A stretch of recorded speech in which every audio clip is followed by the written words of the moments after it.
자, 대선 특집인데, 박시영 부대표. 네. 대선 특집인데, 네. 이게 오늘 투표 날이에요. 네. 월요일 날 밤에 지금 녹음하고, 바로 지금 올리는데, 투표 날인데 이게 나가갖고, 우리가 영향을 미치려고 그런 건 아니잖아요. 영향을 미치려고 그러는 거예요? 영향이 있을까요? 아니 이거는 이 방송을 기계적 중립을 하다 보니까 이게 헷갈려 죽겠어. 그러니까 지금 공중파에 너무 많이 나가서 그러니까 나 정신 오락가락해. 지금 의원님이 왜 이 멤버를 밤에 모이라고 해가지고 왜 방송을 하겠다는 얘기는 의원님이 하셔야죠. 그건 나도 잘 모르지. 원래 정규적으로 할 때야 지금이. 안 하면은 욕 먹어 그리고. 그럼 선거 전날에. 너무 공중파에 심혈을 기울이다 보니까 전국구를 소홀히 하는 거 아저씨. 아니냐. 이런 지적도 많던데요. 그거 지적 잠깐 나왔다가 다 죽었어요. 그래요? 안 죽었어요. 잠깐 아니 월요일날 업데이트하는 걸 화요일로 한번 미루고 하루 나왔어 하루. 어따 디스를 들이대. 자 정리를 좀 해주셔야죠. 예, 일단 뭐 제일 궁금하신 게 아마 가짜 뉴스가 난무하잖아 지금. 아니 당연히 뭐 그건 깜깜이 시기라서. 지금 과거에 비해서 가짜 뉴스가 훨씬 늘어났죠. 늘어났어요 지금. 예, 지난 대선에 비해서 몇 배 늘어났다고 뭐 나오던데요. 당연히 그리고 판세에 대해서는 각 후보들이 다 자기가 이긴다고 주장하지 않습니까? 당연히 그래야 하는 거고 그건 언제나 선거 때마다 있었던 일이니까. 이번에는 차마 그 얘기를 못 하는 게 나는 특징이라고 생각했는데. 다 해. 뻔뻔하게 다 하죠. 다 한다고요? 예. 이미 홍준표 쪽에서는 이미 실버 크로스 일어났고 글쎄, 이번 연휴 그렇다고 기간 중에 하던데. 2, 3일 전에 이미 골든 크로스도 일어났다. 네, 그렇게 하고 다니긴 하대요. 안철수는 바닥에서 가보니까 폭풍이 불고 있더라. 폭풍이요? 네. 이번 뚜벅이 유세로 완전히 엎었다고. 뚜벅이 유세로. 네. 완전히 엎었다고 생각하지. 네. 웃겨요. 그럼 뭐 심상정 후보는 뭐 그러면 누구요? 심상정. 예. 유승민 선생은 딸 때문에 또 떴다고 엎었다고 그러고 그러면. 아니 그래도 유승민, 심상정 후보는 좀 정직하죠. 뭐 10%대 두 자릿수 이 얘기만 그렇죠. 하지 네. 엎었다까지는 안 하죠. 예. 본인들이 대통령 된다 여기까지는 안 하지. 거기까지는 두 자릿수가 목표니까 예, 지금은. 예, 예. 그렇죠. 예. 근데 지금 뭐 사실 이제 경우의 수를 좀 따져볼 필요가 있는데 예. 아마 이 방송을 청취하는 분들은 대략 감은 잡을 텐데 특히 이제 야권 지지층이 좀 많이 듣지 않습니까? 그러니까 이제 문 후보 득표율이 과연 얼마나 될 건가? 예. 또 심상정 후보는 10%를 돌파할 것인가? 아하. 그다음에 이제 홍준표는 과연 어디까지 올라갈 건지, 그다음에 또 안철수 후보는 15% 보전을 받을 수 있을까? 뭐 이런 예. 부분들이 관심이 많을 텐데요. 일단 뭐 판세를 예측하기 전에 일단 사전 투표가 굉장히 높게 나오지 않았습니까? 그 사전 투표가 26%가 나왔는데 과연 사전 투표의 표심의 향방이 어떻게 쏠려 있었을까? 그것을 한번 추정은 해볼 필요는 있는 것 같아요. 그거 하기 전에 네, 5월 3일서부터 블랙아웃 아니에요. 네, 그렇죠. 깜깜이. 네. 그 6일 동안에 지지율 흐름이 어떻게 변했는지 그것도 먼저 짚는 게 맞잖아요. 뭐 잘 아시겠지만 이게 지금 공표용 조사가 일절 금지돼 있는 기간이었기 때문에 그럼에도 불구하고 각 정당이나 주요 언론사들이 비공표 조사들을 합니다. 하죠. 나중에 이제 어떻게 변했는지를 이야기하기 위해서. 제가 기자 입장인데 예. 지금 최근 한 일주일간 이렇게 유세장이나 그리고 다 또 다녔어요?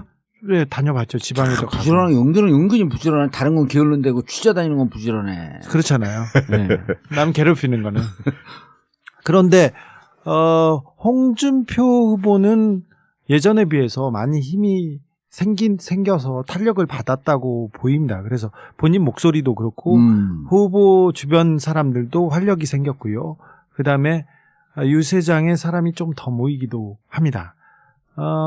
반면에 예. 반면에 안철수 후보는 사실은 힘이 많이 빠진 것으로 보입니다. 안철수 후보는 걸어서 유세한다고 하면서 자기가 그 동력을 만들어내고 있는데 국민의당 의원들이 유세하는 자리를 가보면 선거 초반에는 사람들이 조금 많이 모였다기보다는 동원된 사람들도 많았는데 그런 사람들이 현격히 줄었습니다. 그래서 캠프의 탄력이 떨어지지 않았나 이렇게 보고요. 사실 거기는 캠프가 뭐 역할을 한 게 없잖아요. 좀 근데 불쌍할 정도더라. 전략도 없고. 도와주고 싶었어요. 너무 안쓰럽더라고. 전략이 있었던 거예요, 나름대로.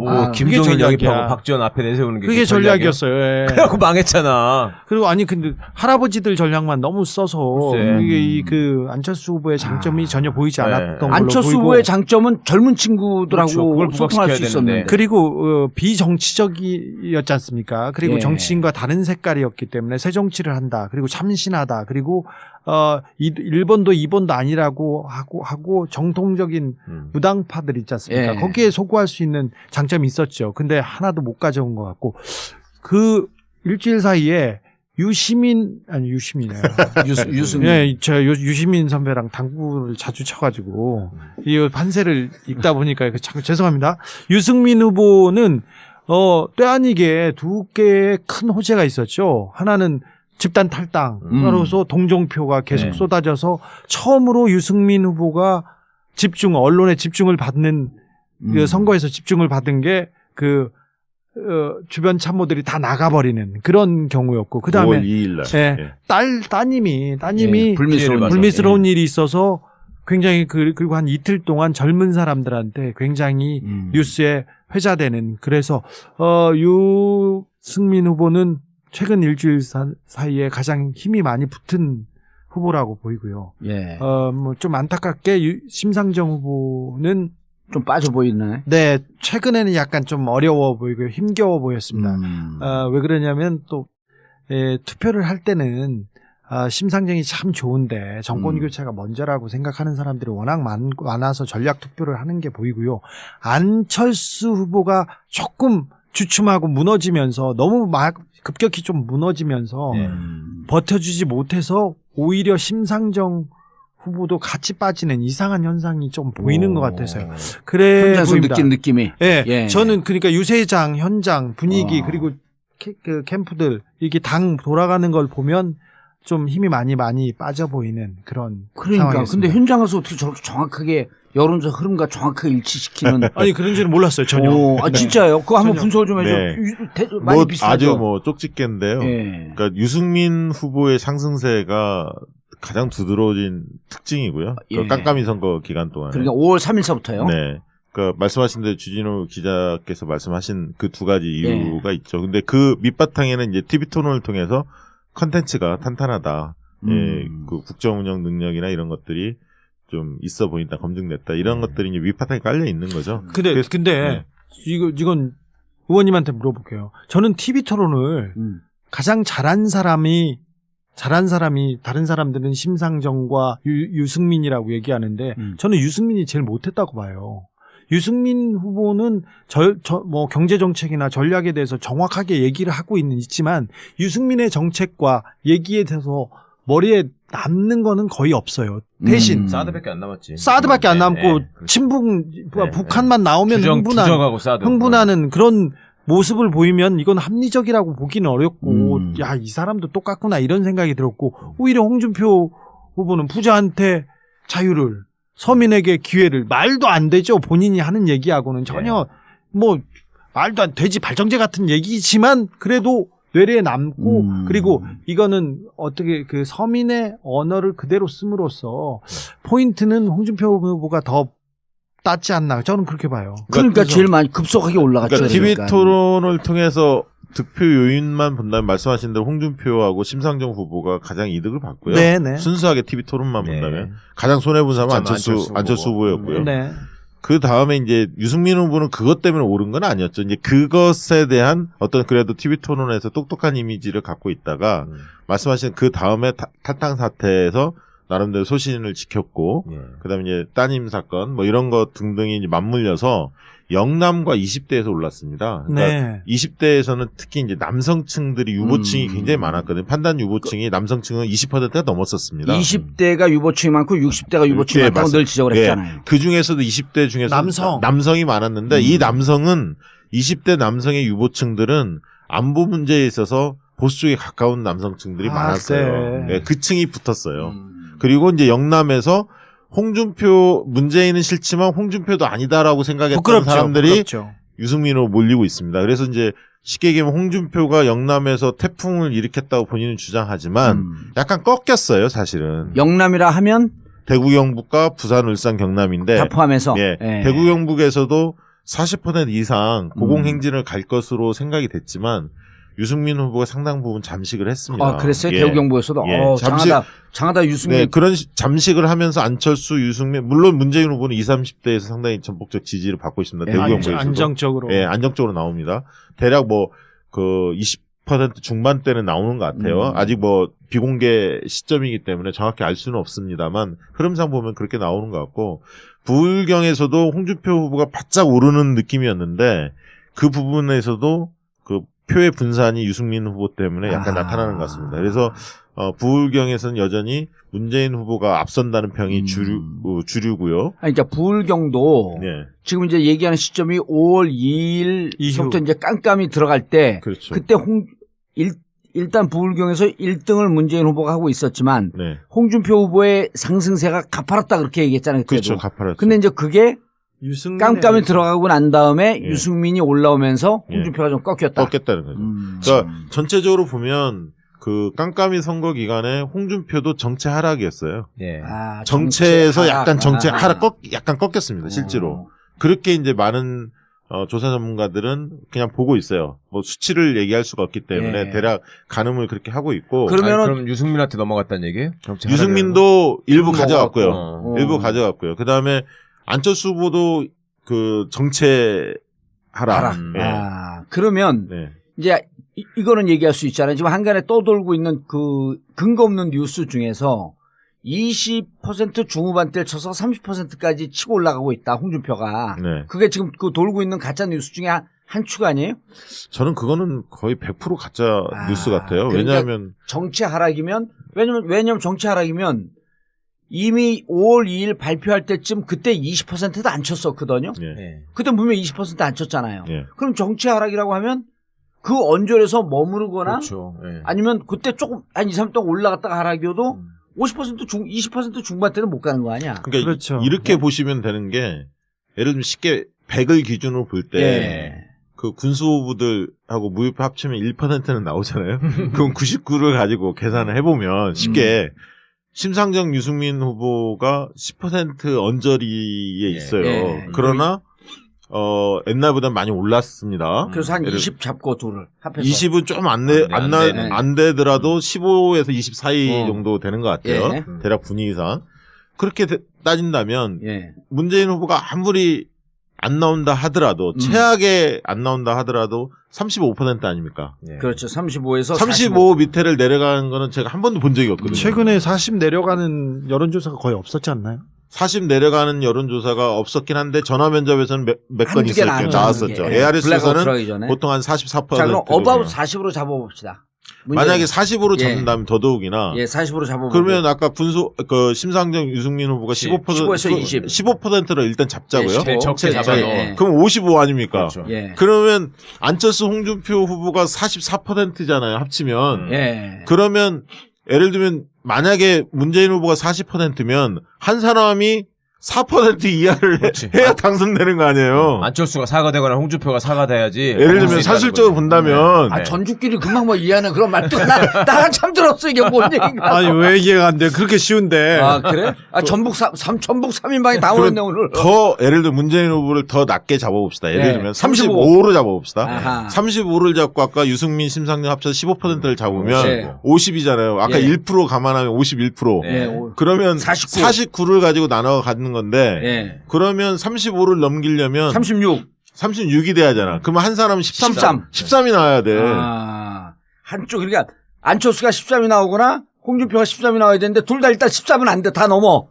아니, 그러니까 그거는 이제 저기 청취자들이 상식적으로 판단하시면 되죠. 그래서 이렇게 역으로 거꾸로 계산하면 그만큼 예를 들면 심상정 후보만 높아졌다면 예. 문재인 후보한테 상당히 위협적일 수도 있지만 예. 유승민 후보가 높아졌다는 점을 주목해서 바라봐야 한다는 거죠. 예. 그게 아까 안철수 후보의 표도 일부 가져갔고 홍준표 후보의 표도 일부 가져간 표거든요. 물론 문재인 후보 표도 일부 옮겨갔습니다.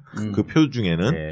그래서 그런 점들을 감안했을 때 홍준표 안철수 후보가 역전하기라는 것은 현실적으로 거의 확률적으로 불가능하다. 저는 그렇게 보고 있습니다. 예. 근데 그렇게 차분하게 생각하시질 않더라고요. 하도 이상한 거를 많이 겪어보신 그리고 분들이라서 워낙 국민들이. 우리나라는 역동적이었다가 그리고 최근에 다른 선거에 비해서 트럼프 미 대선이 트럼프의 맞아.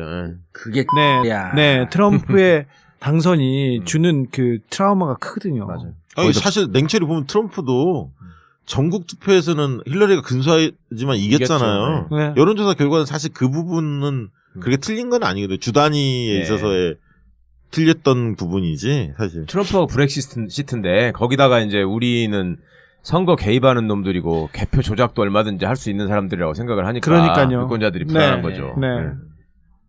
자, 그러면 이제 계산을 하셨어요? 네, 타겟은 떨어졌어. 그걸 뭘 계산해? 그냥 생각하면 그냥 나오지. 다음 문제. 네. 우리는 이 문제 풀 때 다음 문제를 풀어요. 자, 사전 투표가 26%. 네. 1,100만입니다. 네. 26%. 전체가 80% 투표한다고 보게 되면 32.5% 투표한 거예요. 네, 맞습니다. 예. 그리고 전체가 75%라고 계산하면 34.6%. 네. 어마어마하게 한 거예요. 반 한 거야, 반. 아, 그렇군요. 반이나 40% 한 거야. 하셨어요? 봉도사님은 어차피 못하는 분이고 두 분은. 네, 저도 했습니다. 봉도사는 진짜 투표를 못하는 건 진짜 투표할 때 전 투표했는데요. 했어요? 다 했네 우리도. 그거를 계속 얘기해도 어. 나도 투표했냐고 물어보는 사람도 뭐 하는 아니, 사람들이야. 그러니까 아니 본인한테는 물어보는 건 이해를 해. 예. 나한테 왜 또 물어보자? 진짜로 봉도사 투표 못하냐고. 아니 저는 투표하러 가면서 의원님한테 전화했거든요. 근데 투표할 때만 다 제가 마음이 너무 아파요. 그렇죠. 네. 네. 저 양반 진짜 투표 좋아하는 사람이에요. 술 먹다가도 막 투표하는 거야. 여자 지나가던 여자 보고 막 투표 계속 하시는 분인데. 아니 우리 술 먹을 때 뭐 먹을 거냐 투표로 정하잖아.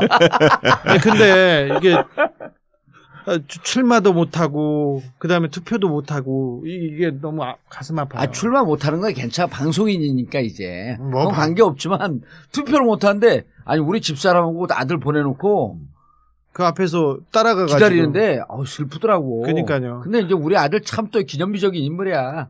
5월 4일날 투표했거든요. 예.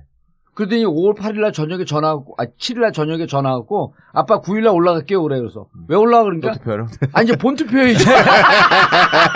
예비고사 하나 끝났고. 투표해야지가 본투표한테. 봉도사 아들 맞아. 맞아. 그래서 어디 가서 내 아들이라고 절대 하지 마라. 그러니까 봉도사 아들 맞아 이거. 오늘 전화 오더니 아빠 근데 나처럼 생각하는 애들이 엄청 많아. 그래서 니네 대학이냐니까 그러지 마. 아 진짜 슬픈 거 우리 큰애요. 생일이 5월 12일이에요. 예. 4월 차이를 못하는 거예요. 4월 차이를. 안타깝네요. 뭐예요 이게? 지금 대학 들어갔잖아 이번에. 그러니까요. 4월 차이를 못한다니까? 아무튼 이번 대선 잘 치르고 나서 그 정치인들이 의견을 모아서 18세 저는 해야 개인적으로 돼, 진짜. 네. 개인적으로 15세 투표권 주장하고 있거든요. 아니 15 되면 세상 다 알고요. 그리고 이런 쌀만 돼도 다 알아. 얼마나 똑똑한지 이번에 촛불 집회를 하면서 봤지 않습니까? 네. 그래도 그 사람들을 위해서 특히 젊은 세대를 위해서 어른들이 그럼요. 자리를 내줘야 된다고 생각하는 사람이어서 18세까지는 투표권을 주고 18세 미만은 촛불 인증샷이 있으면 주고 없으면 안 주고. 거기까지는 생각 못했어. 자 그렇습니다. 제가 하나만 더 예. 말씀드릴게요. 이게 보수층이 분명히 홍 후보 중심으로 결집되고 있는 것은 5월 3일 이전 조사에서도 확인됐고 그런 흐름은 크게 바뀌지 않은 것 같아요. 네. 되게 절반 이상은 홍 네. 후보 쪽으로 가는 것 같고 진보층은 대개 60% 정도가 문 후보 쪽으로 결집이 되고 있습니다. 그거는 예. 비슷한 흐름인 것 같고요. 크게 네. 바뀌진 않는 것 같고 중요한 건 중도층인데 중도층에서는 대개 이제 5월 3일 이전 조사를 보면 중도층에서 한 40%를 문재인 후보가 점유하고 있고 한 20% 정도에서 25%를 안철수 후보가 점유하고 있고 되게 10% 선을 홍준표 후보가 점유를 하고 있거든. 되게 점유율을 본다면 중도에서도 홍준표는 좀 부끄럽군요. 네, 중도층이 굉장히 낮습니다. 그러니까 홍 후보가 아까 있던 문 후보 대비해서 중도층에서 서너 배 정도 차이로 열세예요. 그래서 중도층을 파고들지 못하고 있거든요. 그러니까 저는 영남 쪽에서의 태풍의 조짐이 1차 아까 유승민으로 꺾였고 그 다음에 수도권에 올라오는 데 있어서도 남성 5, 60대는 홍 후보 중심으로 보수층이 결집을 하고 있지만 남성 5, 60대. 네, 5, 60대는 40대 이하층에서 특히 여성층은 보수층 중에서도 여성층은 홍 후보로 가지 않고 있거든요. 아. 그래서 이번 조사가 너무 센 거예요. 이번 뭐가 세다고요? 비토 증세. 비토 증세. 그러니까 근데 특별히 여성층한테서 홍 후보가 인기가 없어요. 아니 아, 근데 당연하지. 나는 사상 최초로 그 다른 사람 지지자 아닌 사람들의 부끄러움과 수치심을 유발시켜가지고 지지자를 결집시키는 후보는 나 처음 봤어. 세계적으로 이런 아니, 대선 근데 후보가 말이 돼요? 아니 그러니까 굉장한 사람인 거죠. 뭔 이런 전략이 다 있어. 저기 굉장한 사람이죠. 홍준표 후보 이 옆으로 가도 돼요? 네. 홍준표 후보가 처음에 국회의원 될 때 그 송진아 작가한테 예. 모래시계 작가입니다. 그분한테 찬조연설을 해달라고 했대요. 근데 그때 이미 송진아 작가가 저기 후보님은 그 모래시계 모델이 아니세요. 그때 얘기를 하셨대요. 그때도. 아 그렇습니까? 극적극적하고 말았대요. 근데 제가 저기 조폭 전문이잖아요. 그래서 제가 모래시계 그 주변 그 사람들을 다 만났어. 그리고 홍준표 의원이 90년대 초반에 광주지검 강력부 검사로 이렇게 딱 배치가 되고 옵니다. 거기서 진짜 나쁜 짓 많이 했죠. 그렇죠. 네. 왔는데 홍준표 의원이 책을 썼어요. 책을 썼는데 거기서 자기가 골프장에서 누구랑 지나가는데 사업가랑 지나가는데 저 앞에 여운안이라고 그러니까 모래시계에서 조폭 보스 나쁜 보스로 이렇게 모델로 돼 있던 사람. 대한민국 판결 사상 처음으로 조폭의 고문으로 되어 있는 양반. 그렇죠. 아유, 역시 PJ파 고문. 잘하시네요. 그 국제 PJ파라는 사람을 골프장에서 만났대요. 만나서 만나서 지나가면서 신경전을 벌였어. 근데 그 당시에 광주지검 강력부 홍준표 검사하고 같이 간 사람이 김태촌 범서방파의 굉장히 높은 사람이에요. 예. 그 사람이에요. 근데 그 사람하고 이 국제 PJ파하고 관계가 안 좋으니까 저 사람을 한번 잡겠다고 생각한 거예요. 그리고 결정적인 게 여운한 씨라는 사람이 그때 90년대 초반에 명절 선물로 독일 henkel 쌍둥이 칼 있지 않습니까? 칼을 보냈다. 이거 되게 유명했습니다. 조폭이 저기 검사한테 칼을 보냈다고 해가지고 큰 위협한 사건으로 굉장히 뉴스가 됐는데 그 사건에 잘못 배달된 거였죠. 네, 전무가 뭐였냐면은 그 여운한 씨라는 사람은 그때 henkel 가이가 굉장히 수입도 안 되고 비싼 칼이에요. 그래서 쌍둥이 칼이라고 하잖아요. 네, 부잣집들한테 굉장히 고가의 선물로 각광을 받을 때였는데 이 여운한 씨가 쭉 이렇게 돌렸는데 자기 같은 아파트에 그 아파트에 홍순표라는 의사 선생님이 있었어요. 예. 그 사람한테 주라고 경비 아저씨한테 줬는데 홍준표 검사한테 줘버린 거예요. 홍준표 검사한테 준 거예요. 그래가지고 잘못 보냈잖아요. 근데 경비 아저씨가 그럼 말았어야 되는데 그 칼을 찾아온 거예요. 예. 그러니까 칼을 줬다 뺐으니까 그렇죠. 열 받아서 그렇죠. 자기를 잡았다. 이게 그 피해자 그러니까 여운한 씨의 증언이에요. 네. 근데 여운한 씨 줬다 뺐었다고? 네. 근데 여운한 씨는 어렸을 때는 저기 그 어두운 조폭 생활을 하기도 했어요. 칼부림을 하였다가 감옥에 갔으니까 그런 사람이었죠. 그런데 그 이후에는 돈을 많이 벌어가지고 그쪽 그 조직하고 전혀 관계가 없고 전혀는 아니고 조폭의 보스나 활동을 한 사람이 아니었고 그 옆에 있는 사람이었는데 홍준표 검사가 엮었죠. 조직 범단의 보스로 그리고 굉장히 중요한 사람으로. 근데 나중에 가니까 이렇게 판결해놨습니다. 어떻게 잘하시네요. 광주 PJ파 고문이라고 해놓고 그 이유가 뭔지 아세요? 조폭들이 체육대회 하는데 거기다가 음료수 보냈다고. 네. 그게 범죄 사실이야. 그러니까 홍준표 검사는 이 사람이 조폭 보스가 아니라는 걸 잘 알고 있었어요. 알면서도 과거에 거기에 몸담았다는 이유로 네. 자기 칼 줬다 뺐었다고 여운한 씨가 홍준표가 도지사 출마하고 이럴 때 나하고 공개 토론하자. 여러 번 얘기했어요. 몇 번 얘기했어. 그리고 그 여운한 씨는 책도 썼어요. 모래시계 갇힌 시간. 갇힌 시간. 잘하시네요. 내가 왜 잘하는지 알려줄게. 포털. 모래시계에 갇힌 시간. 네. 그랬습니다. 어떻게 아주 그렇게 잘하세요? 김광진 의원하고 상관 있는 것도 알아요? 알죠. 알죠. 그래서 제가 그때 뭔가 흥미로워지. 너 왜? 당신 박시영 씨 왜 오셨어 오늘? 홍준표 의원하고 같이 그때 골프장에서 같이 갔던 그 조폭도 제가 다 만나서 다 취재해보고 그랬습니다. 예. 오늘 그분이 안 그래도 전화가 왔길래 당신 베프는 어렵습니다. 제가 얘기를 해가지고 그분도 마음을 다르게 먹었어요. 여운환. 네, 여운한 씨는 그 홍준표 검사한테 당해서 조폭 보스로 엮여서 감옥에 갔던 사람이고요. 그럼 징역을 범도 아니면 세게 살았을 텐데. 그것뿐만 아니라 예. 그 뒤로도 뻑하면은 조폭 뭐라고 해서 끌고 들어가가지고. 왜냐면 검사들이 그 리스트 있는데 뻑하면 그 조폭들 끌고 갖고 글쎄. 징역 살리고 후리가리 때리고 그러니까 그러잖아요. 생생내기에 좋은 저거잖아요. 예. 아이템이잖아.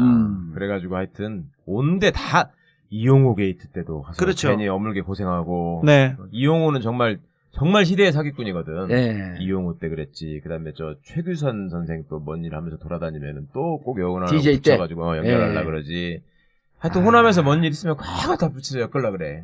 고생을 많이 한 사람이네. 네, 아무튼 홍준표 검사한테 걸려가지고 그 인생 다 망가졌어요. 인생이 망가졌다. 지금 아니, 뭐 사업가로 망가진 살고 것까지는 있는데. 아닌데 네. 그 양반 입장에서는 아니 봉도사하고 네. 어렸을 때 학교 다닐 때 한 걸 보면은 예. 비슷해요. 이 양반은 그렇다고 해서 뭐 체력장 시간에 가가지고 막 선생을 때렸다 이런 것까지는 안 했어. 누가 그랬대? 뭐 그런 사람이 있더라고. 한국 정치인 중에. 이거는 그런 영감탱이가 어디 있어? 근데 한 사람은 정치인으로서 굉장히 국민적인 영웅의 반열까지 올랐던 적이 있고 한 사람은 난데없는 조폭 고문이다 이런 불공평한 세상이 여론조사 결과는 어떻게 됐냐? 아무튼 네, 저기 아니 아까 얘기하려다가 만 거 있잖아. 사전투표율이 높은데. 네, 사전투표율이 어쨌든 32% 혹은 34, 그러니까 33%쯤은 한 거예요, 미리. 예. 그렇습니다. 33%. 3분의 1 3분의 1 정도 했어. 했다는 거죠. 그럼 3분의 1의 결과가 어떠냐에 따라서 무척 네, 중요하잖아. 출구조사 잘 아시겠지만 이제 출구조사가 이제 본투표만 하지 않습니까? 네. 그러니까 사전투표 제도에 참여했던 사람들이 어떤 연령층이 주로 참여했느냐 이게 이제 가장 그렇죠. 관심 포인트인데 근데 사전 투표는 네. 적극 지지층 그리고 네. 젊은 층이 많이 하지 않습니까? 근데 이번에 어르신들도 많이 했던데. 아니, 보면 연령층이 이제- 다 나왔어요. 아니, 이번에? 연령층이 안 나오죠. 왜냐하면 네. 선관위가 과거에 못하게 하잖아요. 지방선거 때는 처음에 할 때는 그걸 공개했다가 음. 그게 이제 영향을 미치니까 아. 지난번 총선 때부터는 지역별 투표만 공개하고 연령별 투표 연령별은 공개 안 하고. 공개 안 했거든요. 예. 근데 이제 그 대략 알죠. 왜냐하면 참관인들이 다 있기 때문에 각 당에 네. 대략 어떤 연령층들이 들어오는지 이렇게 예. 배가 보이거든요, 사실. 그리고 참관인들이 관내 투표하고 관외 투표가 있지 않습니까? 그렇죠. 부재 관내 투표는. 투표는 이쪽으로 들어가고 관외 그렇죠. 투표 관내는 종이를 그냥 한번 접어서 대부분 넣습니다. 예.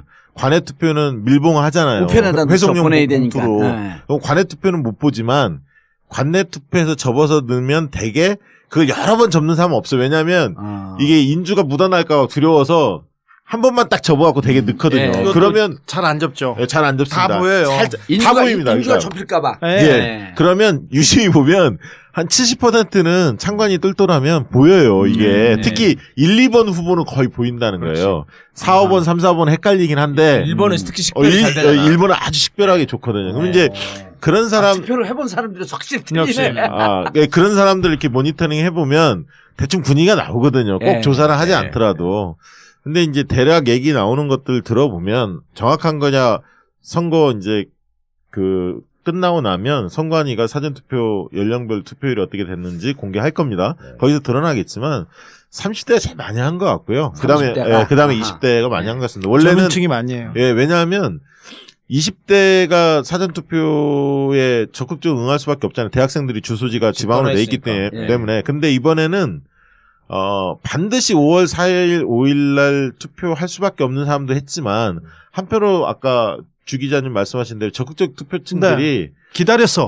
어떤 사람 저한테 그렇게까지 오더라고요. 왜냐하면 자기가 이후에 무슨 사고 당할지도 모른다. 내가 그 사이에 지금 찍어놔야 한다. 야, 그런 그러네. 분들도 계시더라고요. 2, 3일 동안 교통사고 변- 날 수도 아니, 있고. 그럴 수도 있고 우리나라 정치사에서는 2002년 때 선거 전날 몇 시간 남겨놓고 정몽준의 지지철에 지지철에. 이런 것처럼 큰 변수가 생길 수도 있으니 예. 네. 그래서 야. 60대 이상이 상대적으로 좀 적게 투표한 것 같다. 그런 느낌을 좀 가진 것 같아요. 사전투표 참관인들이 이렇게 모니터링을 해보면 네. 대략 그렇게 잡히는 것 같고요.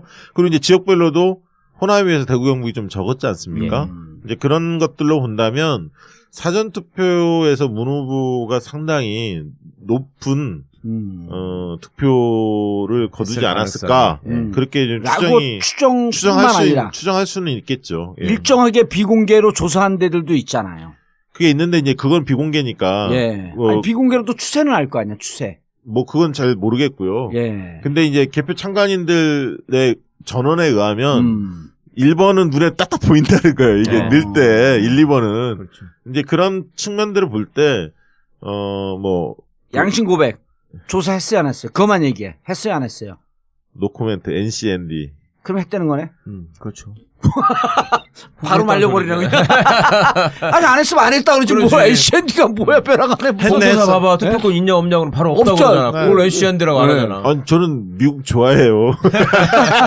아, 근데- 투표 조사했는데, 그러니까 지금 오늘 한 얘기는 투표 참가인들의 전원인 척 하면서 그 조사한 결과를 사전에 노출시켰을 가능성을 전혀 배제할 수 없다고 얘기하면 선거법에 걸릴까봐.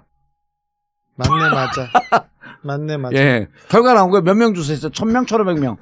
전 몰라요. 했네요, 했기는. 모른다니까요. 아, 그러니까 이런 거죠. 지금, 만약에 조사한 데가 있다고 한다면, 아니, 그 출구조사, 이번에 그 출구조사 안 담당하는 했잖아요. 업체들은 예.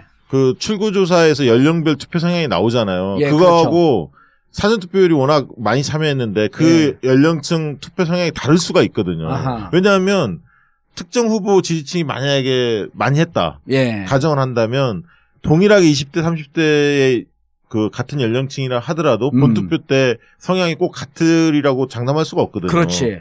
많이 다를 수가 있습니다. 네. 그러면 어떻게 할 수 있냐? 그러면 이렇게 할 수밖에 없는 거예요. 출구조사 담당하는 업체들이 세 군데인데 방송사 예. 그 업체들이 지금 국민을 대상으로 조사할 수밖에 없는 거예요. 여론조사를 빙자해서. 여론조사에서 지지도 묻고 사전투표 참여 여부라든가 묻고. 본투표 할 건지 뭐 이런 것들을 물어서 교차 분석을 해서 아 사전투표에서는 연령별로 어떤 투표 성향을 보였구나라는 거를 하나를 갖고 있어야만이 아하. 본투표 때 연령별 투표 성향을 파악해서 이게 다르면 그렇죠. 보정을 보정을 해야지. 해줘야 할 거 아니에요. 네. 똑같은 무시해도 되겠지만 예, 예. 그렇기 때문에 당연히 출구조사 담당했던 여론조사 업체들은 네. 할 수밖에 없겠죠. 아니, 그러니까 출구조사 담당하는 여론조사 업체가 네.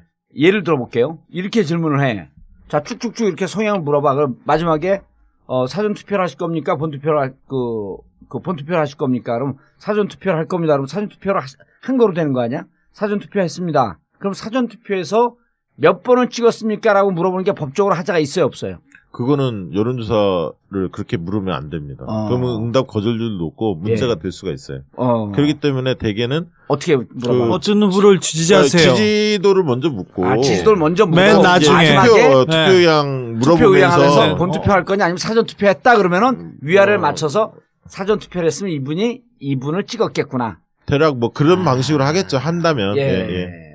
그래서 나온 결과 아까 얘기했다는 거예요? 뭔 얘기예요? 뭔 얘기 하시는 거예요? 그러니까 NCND. 근데 상식적으로 생각했을 때 사전 투표를 하려고 막 마음이 달아가지고 그 뛰어가는 분들은 예. 빨리 하여튼 내가 투표를 해서 정권을 바꾸고 싶다는 마음에 뛰어가지. 그렇지. 홍준표 찍으러 뛰어다니겠어요. 그 아니, 쪽팔리게. 할 적자 뭐 그거 물고 뛰어가진 않아. 그거 사람들이 보고서 뭐라고 생각하겠어 그걸. 아니, 저는 이제 집안일 있다가 어머니 모시고 이제 집사람하고 신사동에서 했거든요. 압구정도 옆에. 깜짝 놀랐어요. 신사동 동사무소에서 하는데 앞에 한 50명이 서 있는 거야. 어허. 줄을. 근데 한 45명은 다 젊은 사람이야. 예. 20대, 30대. 그리고 예. 관내 투표 보니까 관내 투표 강남에 사는 사람들은 없어. 한 대여섯 명밖에 없고 관내 전부 투표만 다 그 하고. 놀러 와서 그 네. 강남에 오후에 이제 약속이 있으니까 왔다가 사전 투표를 다 참여하시더라고요. 그리고 우리 깜짝 부모님이 놀랐어요. 지금 팔순 다 되셨거든요. 근데 두 양반 다 내가 오늘 어버이날이라고 전화드려서 혹시 저기 뭐 내일 비 온다는데 투표하러 가실 기 불편하지 않을까요? 그랬더니 뭔 소리야? 다 했어 그러는 거야. 그래서 아니 뭐라고 그걸 하셨어요 미리? 그랬더니 아니 우리 할 일도 없고 나는 지금 마음도 급해서. 나는 지금 저기 사람들이 저기 누구 찍어야 되냐고 물어보면 얘기해줘야 되고 그러니까 내가 미리 찍어놔야지 마음이 편하니까 빨리 얘기를 하시. 그러시더라고. 그러니까 정권 교체를 바라는 사람이 상대적으로 많이 찍었을 것이다라고 그렇죠. 하는 그럼요. 추정이 가능하네. 이번에는 잠깐만 주 기자님 네. 광고 듣고. 조중동부터 진보 언론까지 왜 유독 문재인에게만 가혹한가? 왜곡된 여론전의 숨은 음모는 무엇일까? 조기숙 정치학 박사가 밝히는 왕따 정치의 실체와 7가지 비밀. 악의적 프레임에 맞서는 시민의 힘이 필요할 때 왕따의 정치학 도서출판 위즈덤 하우스. 발냄새가 심해서 고민이세요? 신발 벗기가 두려우신가요? 천연 맨솔 성분을 배합하여 장기간 일정하게 배출하는 혁신적인 독일 특허 기술로 개발된 유니코프 깔창. 발냄새 제거, 무좀 완화 기능이 6개월 이상 지속됩니다. 발냄새가 심하신 분, 무좀이 심하신 분, 양말을 신지 않는 분, 운동이나 작업으로 신발을 장시간 신으시는 분 모두 유니코프 깔창을 강력 추천합니다. 신발을 벗는 순간 맨솔의 상쾌함을 느낄 수 있습니다. 어디서든 자신있게 벗으세요.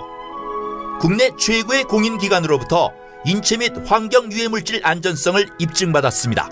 검색창에 유니코프 깔창을 검색하세요. EJ몰에서도 구매하실 수 있습니다. 단 하나의 정통 정치 팟캐스트 정봉주의 전국구. 벌써 3년째를 맞이합니다. 최악의 정치 상황에서도 꾸준히 버틸 수 있었던 것은 바로 여러분들의 고마운 후원 덕분입니다. 여러분들의 후원으로 만들어지는 정봉주의 전국구. 전국구의 진정한 주인은 바로 청취자 여러분입니다.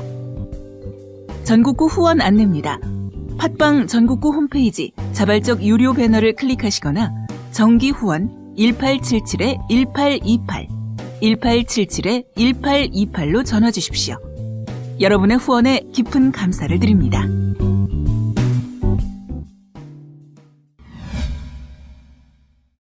이번에는 정권을 교체해야 된다는 사람들이 적극 투표층이 그렇지. 많을 거고요.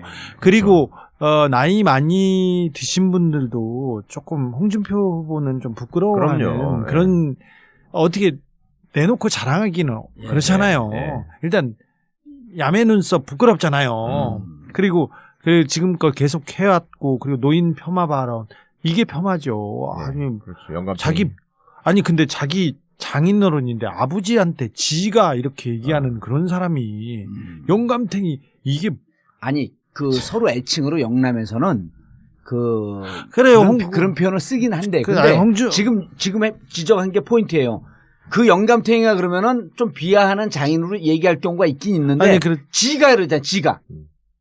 아니, 그 26년 동안 영감탱이도 어린 놈이 어른한테 그러지는 않고 그렇죠. 할머니 할아버지가 서로 얘기하면서 이 영감탱이가 그러면은 그렇지. 그렇죠. 저 할머니 뭐라카나 이러면서 하는 거지. 그것도 애정이 담겼을 때나 그렇죠. 그런 거죠. 그리고 기분 나쁜 어디 자식 새끼가 그리고 자식이나 그리고 먼 사람이 영감탱이는 그건 욕이에요. 그리고 26년 그럼요. 동안 집에 들어주는 발을 못 들이겠다 했잖아. 근데 뭐 조폭도 아니고 근데 그게. 제가 저기 호남에 이렇게 이번에 광주랑 전라도를 이렇게 돌아보고 왔는데 거기에 뭐라고 써냐면 호남의 사위라고 써놨어요. 맞아요. 홍준표가. 예. 군산이 어디야? 부안? 그래서 호남의 사위 이렇게 사위 홍준표 이렇게 써놨어요. 그러니까 그것도 호남 가서 한 얘기잖아. 지가 네. 호남의 사위인데 호남 장인을 꼴보기 싫어서 집에 못 오게 하고 용돈도 못 주게 했다. 이렇게 유세를 하고 다닌 거야. 진짜 유세 떨고 있네. 난 진짜 이상한 사람이야 그거. 그 홍준표가 호남에서는 5%는 못 넘을 것 같긴 한데 3% 정도는 넘겠죠?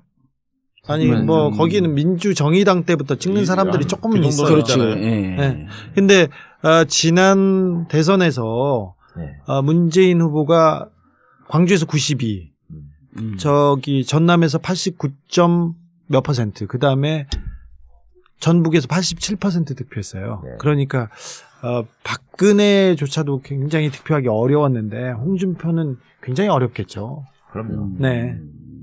거기다가 이제 그 호남 분들 특유의 어떤 그 정서가 있잖아. 이거는 그리고 바꿔야 된다고 할 때 그렇죠. 확실하게 바꾸는. 호남 분들은 굉장히 정치적으로는 예. 굉장히 그 뭐라고 해야 되나 좀 선진적이고 발전적이고 그리고 호남의 정서만 이렇게 따라가면 예. 잘 생각해 보십시오.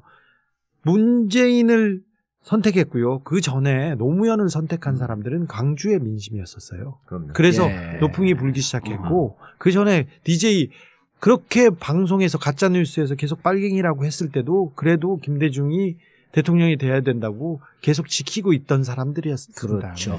자, 그런데 이제 그 호남이 네. 그때 이제 5월 2일서부터 5월 3일 넘어가기 전에 분석을 어떻게 했냐면 그때도 한 15포인트 내지 20포인트 앞서고 있었단 말이에요. 문재인 후보가 예를 네. 들었고 네.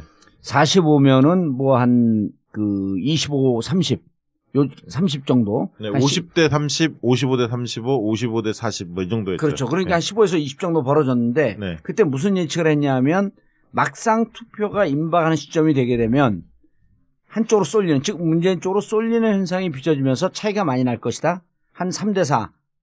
안 돼도 뭐 3.5대 6.5쯤 날 것이다. 이런 예측을 했었잖아요. 네. 그 흐름이 가나요? 근데 지금 호남에서 예. 아까 이제 유승민 그 심상정 후보, 예. 홍준표 후보 세 후보의 합이 대략 15%는 나오는 것 같아요. 되게 흐름상 보면. 예. 왜냐면 심상정 후보도 그럼요. 있기 그것도 있지. 때문에. 호남에서는 그렇죠. 뭐 예, 그러면 일단 85%를 85% 기준으로 계산할 갖고. 수밖에 예. 없는 거예요. 근데 뭐 또 일부 장성민 후보도 모포 출신이기 때문에. 아, 그 장성민 후보를 네. 누가 목포 출신인지 누가 알아요? TV 조선 출신이세요. 고웅인가? 아무튼 예, 그냥 한마디 해봤고요. 어쨌든 85%이기 때문에 60대 25. 아, 그러니까 순수하게 80 갖고 따져보시자고 그러면은 뭐 이렇게 저렇게 그 2배 차이는 무조건 나고. 아, 2배 차이는 나고요. 예. 예. 그럼 60대 20? 60대 20이면 3배 차이 아닙니까? 3배 차이요. 예. 3배 차이까지는 쉽지 않아 보여요. 사실은. 안철수하고 문 후보하고. 예. 한 3배 차이. 55대 25? 그래도 많이 벌어진 거죠. 저는 저는 뭐 제 감으로는 네. 저는 60대 25 정도 될 것 같아요. 60대 25. 어허. 저는 3배 차이 난다고 봅니다. 60대 20. 예, 이번에 무슨 근거로?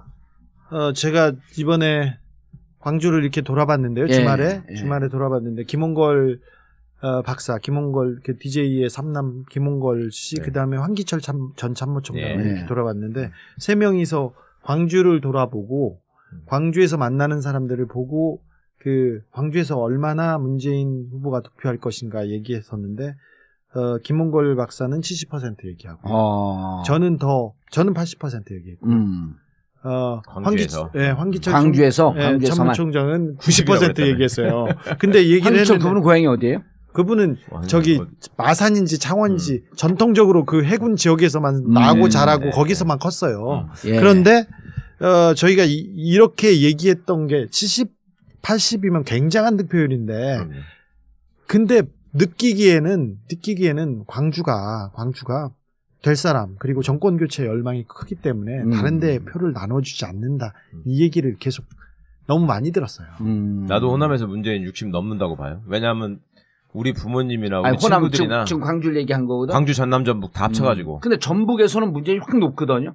전북에서 제일 높죠. 전북이 제일 제일 높아요? 높았는데 네. 그래요? 광주도 많이 쫓아왔고요. 전남이 상대적으로 낮고 예. 아무래도 전북이- 국민의당 전북하고 후보들이, 광주하고 좀 의원들이. 엇비슷해졌습니다. 과거에는 전북이 제일 높았는데 광주도 많이 좋아져서. 적어도 전북에 내 아는 사람들 얘기를 들어보면 그 부모님 아는 분들이나 예. 친구 애들이나 지난번에 국민의당 찍은 사람들이 이번에는 전부 문재인 찍었다고 그러네요. 아니 그 총선하고는 좀 달리 갑니다. 호남은 총선이나 지방선거에서 민주당을 버리는 경우가 많았었어요. 당보다는 인물을 찍는 그랬었죠. 경우가 많았는데 대선에서는 조금 다르게 갑니다. 그래서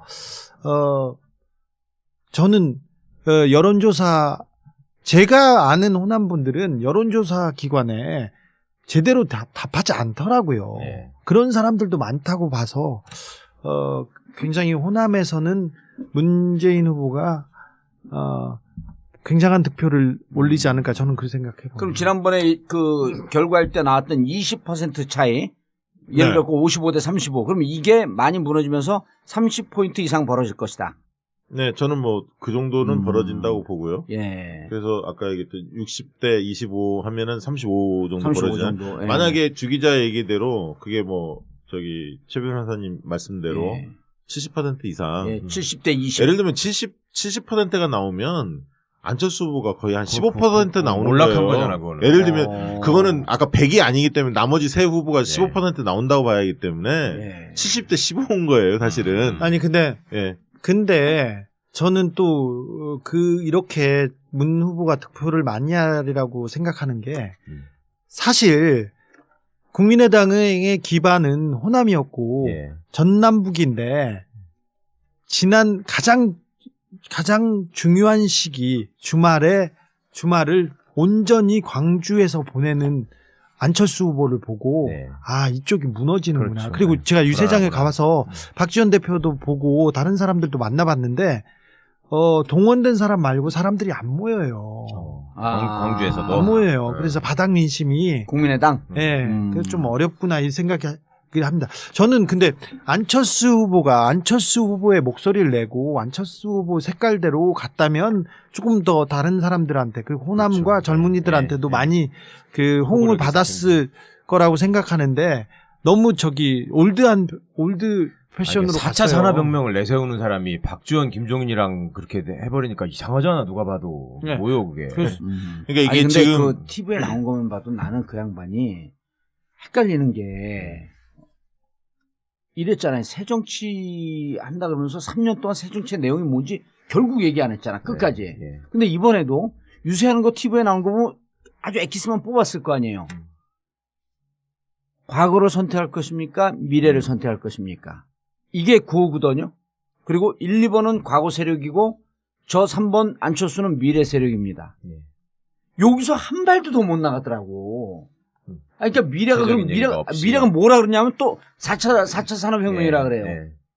그리고 또 뭐라 그러면 또 미래 세력이라 그래. 요 두 가지 워딩이 계속 다람쥐 쳇바퀴 돌듯이 반복하는데 도대체 노인들이 왜 그 양반을 지지하는지도 이해가 잘 안 되고 20대 30대들이 저걸 보고 어디서 감동을 얻을까? 안철수 후보는 전략을 아예 잘못 짠 것 같은데 네. 제가 안 원장님 그래서 내가 올해- 캠프 한 일이 없다 그런 거예요. 네 오랫동안 좀 뵀는데 주변 박동철하고도 친하잖아요. 네 친하죠. 네. 안 치는 사람은 누구요, 도대체? 네? 저기 유승민하고는 안 친해요. 손학규. 유승민처럼 저는 사실은 냉정하게 최순실을 잘 알 거고요. 그리고 박근혜나 박정희가 없이는 정치를 못할 사람인데 네. 와가지고 지금 새 보수 새 정치를 한다고 해서 좀 놀라웠고요. 네.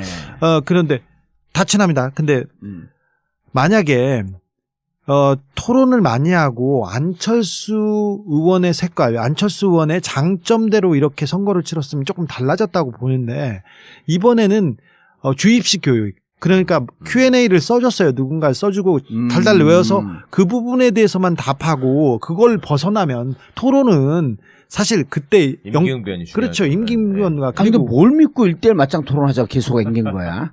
근데 분한테. 구도 만들려고 그런 거 아니에요? 그거? 근데 국민의당 의원들이 그렇게 얘기를 했는데 구도를 만들려고 했는데 네. 1대1이면 무조건 이긴다고 얘기했는데 어떤 국민의당 의원은 이렇게 얘기하더라고요. 이렇게 준비가 안 됐을 줄 몰랐지. 이 정도인지 몰랐지. 자기도 이렇게. 몰랐다? 네. 아니, 준비를 제가 한 볼 거야. 때는 1차 토론에서 극명하게 증명이 됐잖아요. 네. 1차 SBS 토론이었나요? SBS 1차 토론에서 토론이었죠. 아니, 스탠딩으로 했던 데가 어디죠? SBS인가요? 아니, KBS인가? KBS. 두 번째인가? 두 번째. 두 번째. 두 번째 했어요. 그러니까 두 첫 번째. 번째 토론에서 그게 SBS에 처음 SBS, 줬대. 예, SBS에서 딱 이게 안 돼요. 홍준표 10초 만에 뭐 KO 시키겠다고 호언장담했는 게 금방 그것도 깨졌고, 예. 박살났고 안철수 후보하고 문재인 후보 맞짱 토론에서 안철수 후보 상당히 밀렸잖아요. 사실 예. 그때, 그 당시에. 그래서 1대1 토론하면 오히려 더 극명하게 드러나겠다. 그렇게 판단을 깊이가 없고 중심이 없어서요. 철학도 안 보이고 아니, 그래서 토론을 하는 거는 원래 의미가 없다 그랬잖아. 그냥 지지자들이 자기 지지를 강화시키는 역할밖에 없다 그랬는데 그렇죠. 이번 토론은 확실하게 안철수 네. 후보 입장에서는 무너진 거 있지. 예? 완전 토론 때문에 실점을 너무 많이 했어요. 아니, Q&A를 근데 외워서 이번에 토론을 보고 바꿨다는 사람이 3분의 1인 거 아니 아니에요? 그렇죠. 못하니까요. 그냥 Q&A를 보고 그대로 외워서 그 다음에 다른 질문이 나오거나 약간 변형된 질문에 거의 적응하지 못하게 그렇게 네. 됐습니다. 그러니까 주종목이 유도 선수인데 네. 자꾸 권투를 하려다가 음. 이것도 안 되고 저것도 안 되는 그런 현상이 아이고, 보여요. 남방 예. 색깔은 제일 이쁜 거 입었더라고. 제가 지지 구조 얘기 간단히 한번 들어보면 그 계속 지지 의향이라고 충성도 조사를 하잖아요. 예. 그러면 홍 후보하고 문재인 후보는 거의 지금 지지층의 충성도가 90% 가까이 나와요. 그러니까 홍도. 충성도가. 어허. 그러니까 그대로 가겠다는 거예요. 어. 근데 안철수 후보는 대략 한 75% 수준인 것 같아요. 음. 그리고 유승민 후보와 심상정 후보는 더 대략 낮고. 60% 정도 수준이죠. 예. 그러니까 심상정 후보하고 유승민 후보의 지지층 중에 일부는 이탈할 가능성이 꽤 있어 보이고요. 네. 그런 측면에서 안 후보의 지지층의 지지 강도가 문 후보나 홍 후보의 지지층의 지지 강도보다 낮다. 이게 이제 하나의 특징이고, 문재인 후보는 사실 이번 대선을 준비하면서 50대를 잡으려고 굉장히 노력했거든요. 네, 공약을 50대가, 보면 그렇습니다. 50대가 실질적으로 승부처기 때문에 네. 50대에 줄여갈 수밖에 없었어요. 근데 5월 2일 날까지의 조사 결과를 보면 50대에서 문 후보가 앞서거든요. 그리고 앞서고 그다음에 안철수, 홍준표 비슷합니다. 50대에서. 그렇기 때문에 50대는 성공작이었어요. 사실 386 세대를 잡은 거죠, 사실은. 예. 근데 그런 측면에서 안정감을 보이는 거에 굉장히 노력을 많이 했죠. 문 후보 전략적으로 예. 보면은 50대를 겨냥 그리고 자영업자.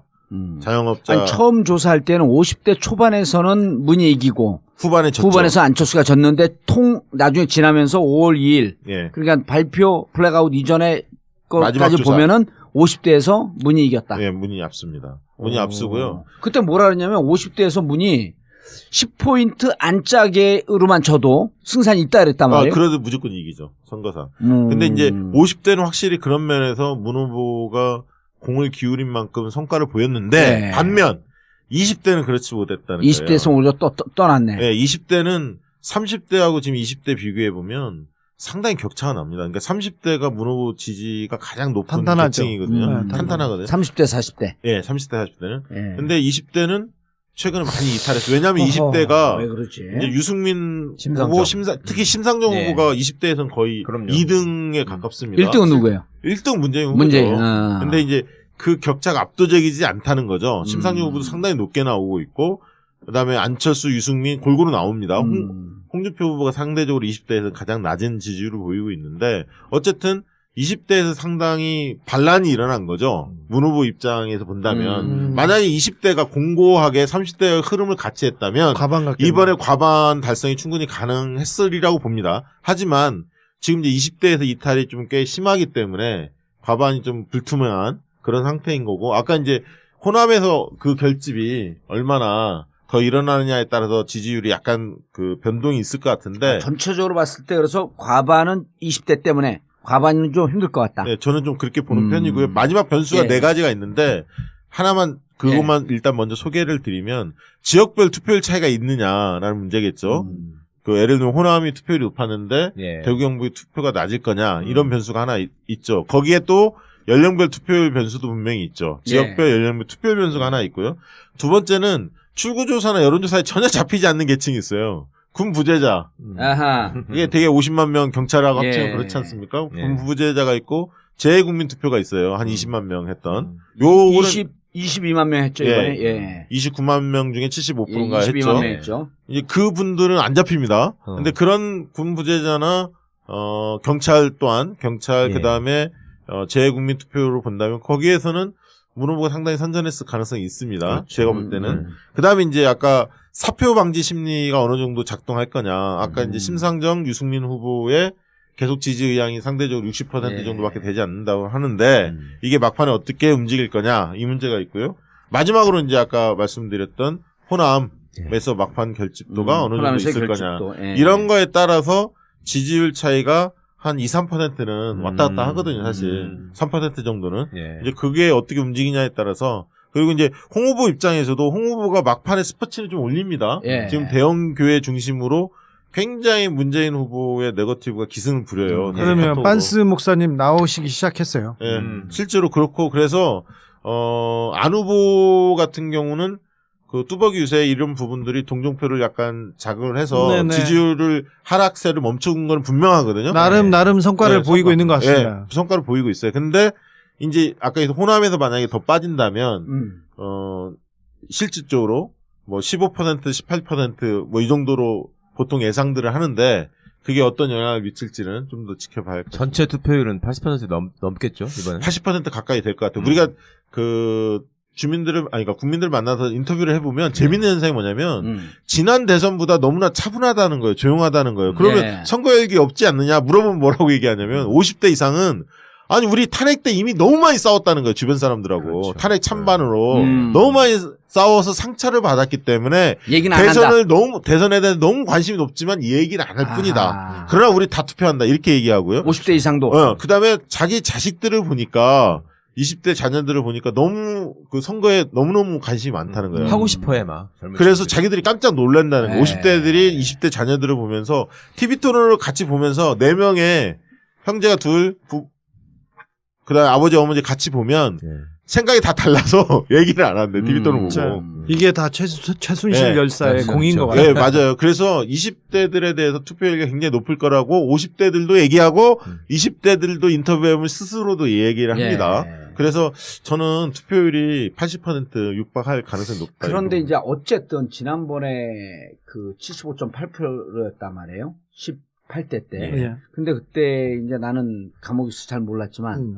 어쨌든 역대 선거 중에 제일 빡세게 붙은 거 아니에요. 그렇죠. 네. 근데 75.8%였단 말이에요. 그러니까 네. 올라가서 만약에 5%만 올라가도 그 열기를 뛰어넘는 거거든. 그렇죠. 물론 뛰어넘긴 뛰어넘겠지만 80이 넘냐 안 넘냐가 또 하나의 관건이네요. 근데 난 77.7%라고 예측을 했는데 더 올릴 거 그랬어. 지난번 아 79.8점. 저도 77, 78로 했어요. 지난번 선거까지만 해도 투표율이 높으면 야당이 유리하고 투표율이 낮으면 여당이 절대적으로 유리하다고 해서 뭐 어떤 분들은 진보적인 분들은 뭐 투표율에 뭐 뭘 걸고 그러기도 그렇죠, 했었는데 그렇죠. 네.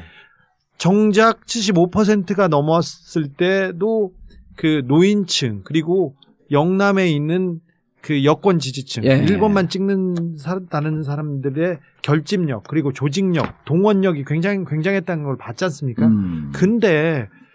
근데 지금은 이번은 당이 갈라지고 그래서 그 새누리 한나라당의 그 정도의 결집력. 선거운동을 못해서 동원력 결집력이 떨어질 거라고 봐요. 그래서 투표율이 높으면 저는 상대적으로 이번에는 유리하다. 상대적으로 그 정권 교체 세력이 훨씬 유리하지 않을까 생각합니다. 아니 그러니까 지금 사전 투표에서 만약에 사전 투표에서 그 문재인 후보가 압도했다면 예. 가정을 둔다면 압도했죠. 압도했다라고 하면서 50%도 넘어간 거예요? 아니 그건 모르죠. 네. 아니 압도했다라고 하는 의미가 있을 거 아니야. 아니 그거는 50%를 넘어야지 사람마다 압도라고 하지. 사람마다 판단은 다 다를 아니, 테니까. 무슨 말을 그렇게 해요. 아니, 왜 그러세요? 왜 취조하려고 그러세요? 아니, 그게 괜히- 아니고 괜히 지금 예를 엮으려고 들어- 그래. 아니 그게 아니고 지금 한 43에서 45% 득표율을 할 것 같은데 전체적으로 보면 그렇게 예측이 나오는데 사전투표에서 압도했다면 그걸 넘어가는 거 아니야. 근데 1, 2% 넘어간 거 갖고 압도했다 그럴 수는 없지 않아요? 한 50%는 좀 넘어야지. 아주 논리적인 얘기죠. 네. 그러면 봉도사 잘했어. 봉도사 잘했어. 포인트. 55 내지 60쯤 가지 아니, 그래서 않았을까? 본 투표의 연령별 투표율이 중요하긴 합니다만 예. 투표율 꼭 높다고 낮다고 해서 문 후보한테 유리하고 불리하고 이건 아니라는 거예요. 아니다. 사전 투표에서 문 후보가 상당히 앞섰다고 가정한다면 그 측면이 하나 있고요. 그다음에 이제 그 50%를 넘어야만이 개혁 동력을 확보하는 거 아니냐. 물론 그게 50% 넘으면 난 더 그건 좋겠죠. 아니라 그래. 그러나 다자구도의 5명 특히 그럼요. 심상정 유승민 후보가 지지율이 꽤 나오는 상황에서 45% 넘기기가 만만치 않습니다. 그럼요. 사실은. 아, 그만 해도 어마어마한 근데 거죠. 더 중요한 거는 저는 1위 투표하고 2위 투표하고 격차를 볼 필요가 있다는 거예요. 그러니까 아하. 이게 가장 중요한 포인트예요. 예. 압승의 전제는 기준은 그거여야 한다. 왜냐하면 2007년에 이명박과 정동영이 48대 26으로 나올 때 그 예. 당시에 투표율이 63%였는데 그 당시에 530만 표 차이였거든요. 예. 그러면 지금 문재인과 만약에 2등을 홍준표 후보가 한다고 했을 때 예. 만약에 18% 이상 정도의 격차를 만약에 보인다면 두 후보 간의 격차가 600만 표를 넘어가요. 투표율이 80%에 육박하기 그러네. 때문에. 그러면 600만 표 차이가 난다면 역대 뭐 최고지. 역대 최고입니다, 사실은. 네. 그래서 1, 2 격차를 주목할 필요가 있다. 예. 네. 그러니까 전체 문 후보의 득표율 50% 넘냐 안 넘냐를 자꾸 관전 포인트를 가지고 가는데 그게 아니고 1, 2위의 표차를 보자. 예, 530만 표를 넘겨서 넘느냐 안 넘느냐. 더 압도적인 승리를 거둘 수 있냐 없냐도 아니, 중요한 지난번에 포인트다. 전국구에서 50% 넘겨야 된다고 해서 그렇게 띄워놓고서는 또 네. 딴소리에. 왜? 사실 근데 누가라고 하는 그거 사람들이. 내렸어. 빠르네요. 아니, 슬프잖아. 어떻게 홍준표가 또 2등이라는 걸 전제로 우리 얘기한다는 것 자체가 난 너무 슬퍼요. 아니, 뭔 2등에 걔가 5등을 해야지. 뭐 어쩔 수 없고요. 그래도 근데 흥부자 먹고 날뛰는데 좀 놔둬 그냥. 이기기만 해도 굉장한 겁니다. 근데 사실 나는, 생각해보면 예. 권력과 돈과 그리고 모든 조직이 네. 이 땅의 기득권들을 갈아엎고 교체한다는 거기 때문에 메인스트림을 교체한다는 거니까 이기만 해도 엄청난 일이죠. 우리가 네. 10월 16일, 네. 10월 25일 이 사건 그 나는 초기 고 이전으로 다시- 9월 말 10월 초로 돌아가면 네. 그때 대선은 12월 19일에 있는 거거든요. 1년 네. 반 뒤에 있는 거야. 이 근데 다자구도. 1년 반 뒤에 있는데 그때 대선에서 정권을 잡을 것인가 하는 생각을 하게 되면 좀 끔찍하죠. 깝깝하고 끔찍한 측면이 있었잖아요. 네, 그래서 그때 나는 그랬었죠. 네. 우리가 여기서 50% 넘일 것이다라고 얘기하는 것은 격려하는 측면도 있었지만 진짜로 다 양보해서 만에 하나 한 표만 이겨도 이기면 이기는 거예요. 아니 당연하죠. 우리를 생각하면 아니요. 그럼 얼마나 아니 감격무량하잖아. 그러면 눈물 나는 사, 한 현상이야. 표만 이기더라도 다 갖는 거고요. 보십시오. 승자 독식이죠. 그럼요. 아니 게다가 문재인 심상정 엄청난 더하면 거죠. 무조건 50 넘는 거 아니야? 아니, 그러면- 무조건 넘는 그게 거지. 어디야? 예. 엄청난 거지. 네. 그리고 이 정권 교체를 하는 열망, 네. 촛불을 들고 나온 사람들이 이 대선판을 만들고 이건 뭐 어떤 후보, 어떤 당이 잘해서 이렇게 됐다고 생각하지 않지 않습니까? 예.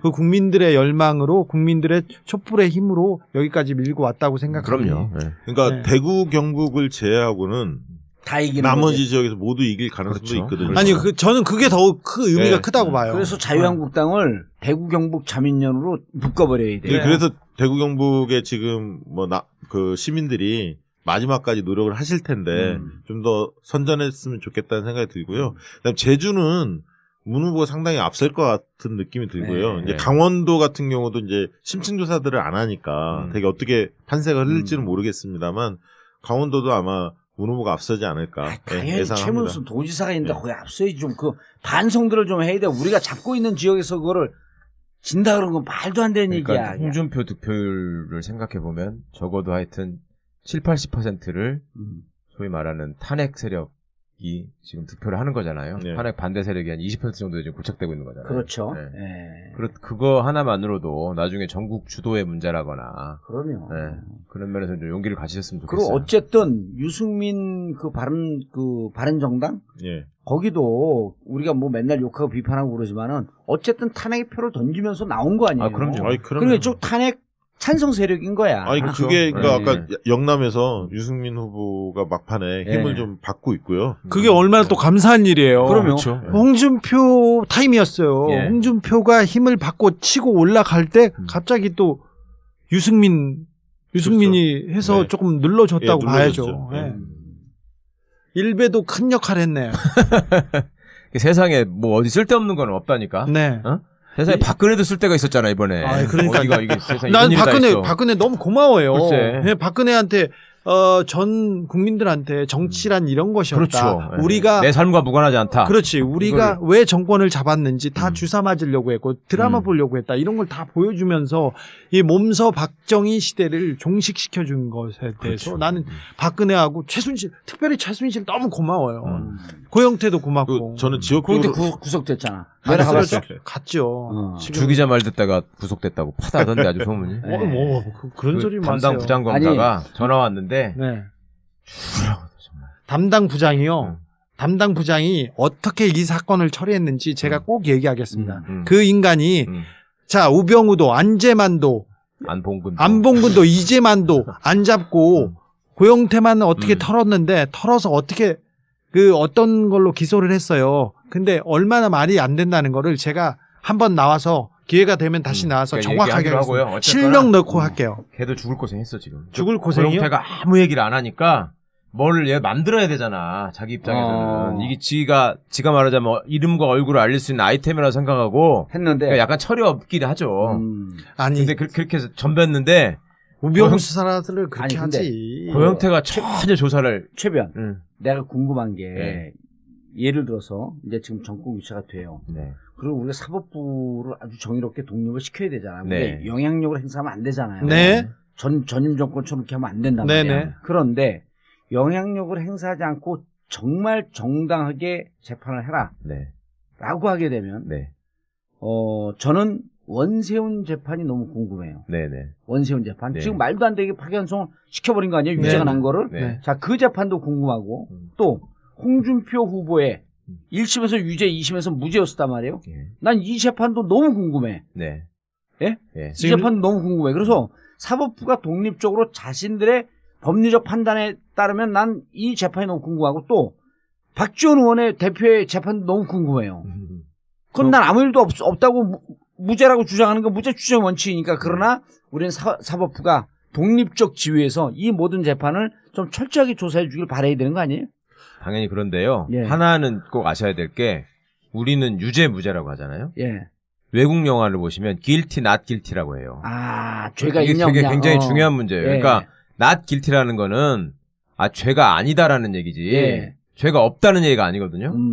그러니까 죄는 무죄, 있대. 예, 아하. 있지만 법정에서 보기에는 이 증거 법칙이나 이거의 원칙에 비추어서 유죄를 선고할 수 없다 이 얘기지. 너는 죄가 없다 이건 아니거든. 어허. 그러니까 그 무죄라는 용어도 바꿔야 된다 이런 얘기도 슬슬 나오고는 있는데요. 예. 그또 하나 중요한 거는 사법 권력도 분명히 정치 권력의 일부입니다. 이번에 국가 권력이- 보면 적폐 세력의 몸통이 사법 권력이었다는 그렇죠. 걸 네. 보여줬지 않습니까? 네. 우병우가. 그리고 그 사법 권력이라고 하는 것이 예를 들면 대법원장 양승태 씨가 김기춘과의 사적인 관계도 있고, 그러니까 고등학교, 대학교 직속 후배라는 관계. 네, 고등학교 후배. 그 다음에 또 김영환 씨 그 수첩에 나오는 그 뭐 판사를 징계해야 된다느니 뭐 성향이 나쁜 판사들 어떻게 해야 된다느니 그거 그대로 실행했잖아요 지금. 예. 그 다음에 그 블랙리스트 문제도 그냥 넘길 일이 아니지만 예. 지금 보시면 사법부라고 하는 것이 얼마나 정치적이냐면 과거에 우리들 머릿속에 남아있던 사건들을 마치 판결한 것처럼 해놓고 미룬 사건들이 엄청 많아요. MBC 파업을 2012년에 했어요. 예. 아직 지금 5년이 넘어 지나갔잖아. 안 아직도 하셨습니다. 선고 안 하잖아. 그거는 말도 아니야. 예전에 불온소득 사건 있었잖아요. 예. 이명박 때 있었던 일이 2008년에 예. 그거 다 판결 끝난 줄 알았지. 아직도 선고 안 했어요. 그거 아. 거의 10년 다 됐어. 곧 하겠죠, 이제. 그러니까 정권 바뀌면 그거 우르르 할 겁니다.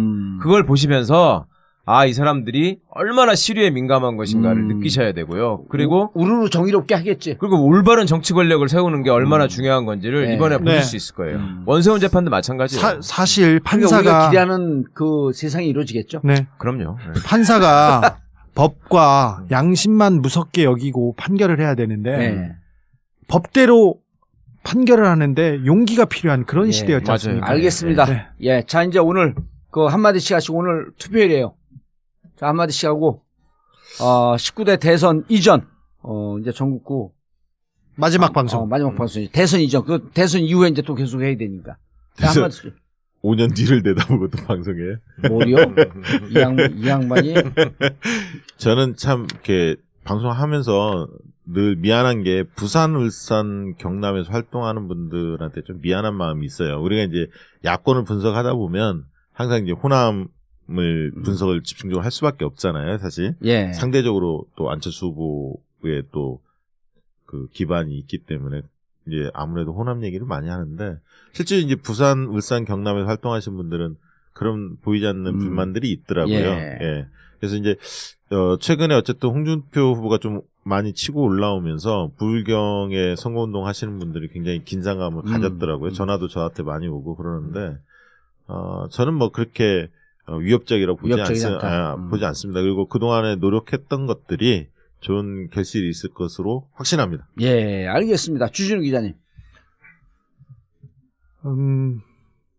파도가 밀려온다 이런 거 하지 말고 이제. 네. 사실 국민들이 깨어 있어서 국민들이 촛불을 들고 이 엄동설안을 지켜주셔서 이 권력이 바뀌려고 합니다.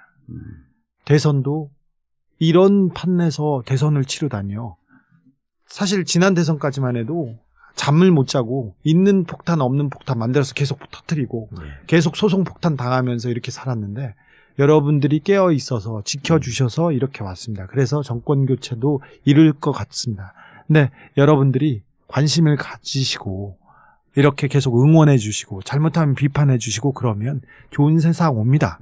국민들이 주인이고 국민들의 눈치를 보는 사람들이 정치인들입니다. 그래서 국민들이 계속해서 지켜봐 주셨으면 합니다. 그러면 대한민국은 앞으로 나갑니다.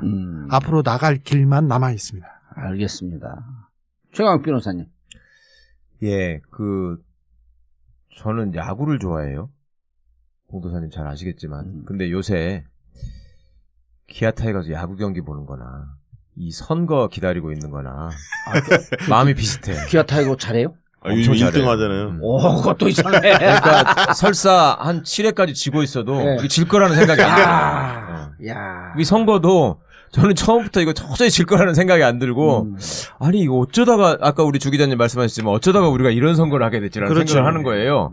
그리고 우리 주 기자 같은 분들 그 사회적으로 소외받고 억울한 일 당하는 분들도 많이 보지만 우리가 또 세상이 집권 줄 알고 정말 나대는 잘 나가는 사람들도 많이 보잖아요. 네. 그럼 그런 사람들 보면은 선거판이라고 하는 것을 자기들이 짜는 구도에서 자기들이 장난치는 대로 흘러가는 거라고 확신하고 있었던 사람들입니다. 그러면 그 사람들이 지금 말을 못하고 눈치를 보고 있는 상황. 이거 하나만으로도 주권자들이 그 의지를 충분히 보여주셨고 여기까지 끌고 왔다고 생각하고요. 그 다음에 선거 국면에서 사실은 문재인 지지자, 안철수 지지자, 심상정 지지자 할 거 없이 다 함께 촛불을 들었던 전부 우리 편이었습니다. 그런데 너무나 많이 갈라져서 날선 말들을 많이 주고받았습니다. 그런데 이제는 이긴 다음에는 서로 함께 또 새로운 세상을 그렇죠. 만들기 위해서 함께 고민해야 될 시간이 오고 있습니다. 이제 그 시점에서는 다른 거 다 제껴두고 정말로 그 차가운 바다에서 친구들 안부 걱정하고 부모님한테 감사를 전하고 선생님들 안부 걱정하고